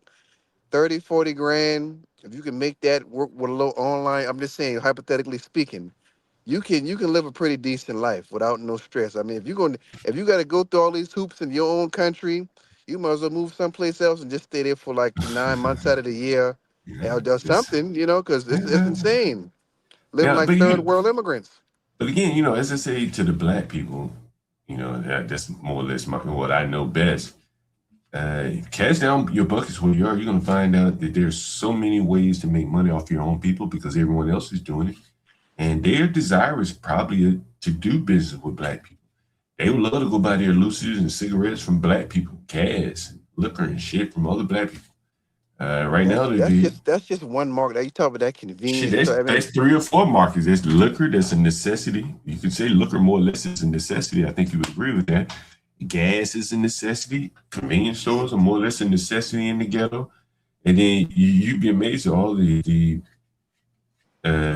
profit centers downstream from there. Like, I know it's illegal, but everybody else is doing it. Food stamps and stolen shit, and on it goes. That's That part of black the market, business. yeah, all that underground. The black gray market, all of that. But again, if you don't want to do it, then someone will come into your community and do it, and that's where the blacks are. Someone's coming into their community, and these are very profitable businesses that could potentially change the direction of someone's lives, a whole family, like Rick Chow. But the blacks don't want to do it. They're just consumers, so it is what it is. Yeah, man. With that being said, bro, I appreciate y'all for pulling up, bro. All right. No problem. Indeed. What's up?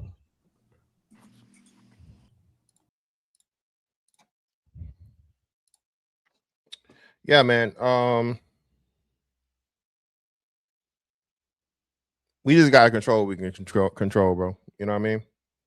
For lack of better terms, I guess. I know it seems very cliche and simple, but controlling the stuff you can control is the beginning of everything. And again, RP to the young brother. I think it's William Leapart was his name. RP to him. Whatever the circumstances was that he lost his life, man. It wasn't warranted. You know what I'm saying? For all intents and purposes. And we got to do better. And we got to start setting boundaries and things for the people that are operating outside the norms. But anyway, man, appreciate y'all pull up on me, bro.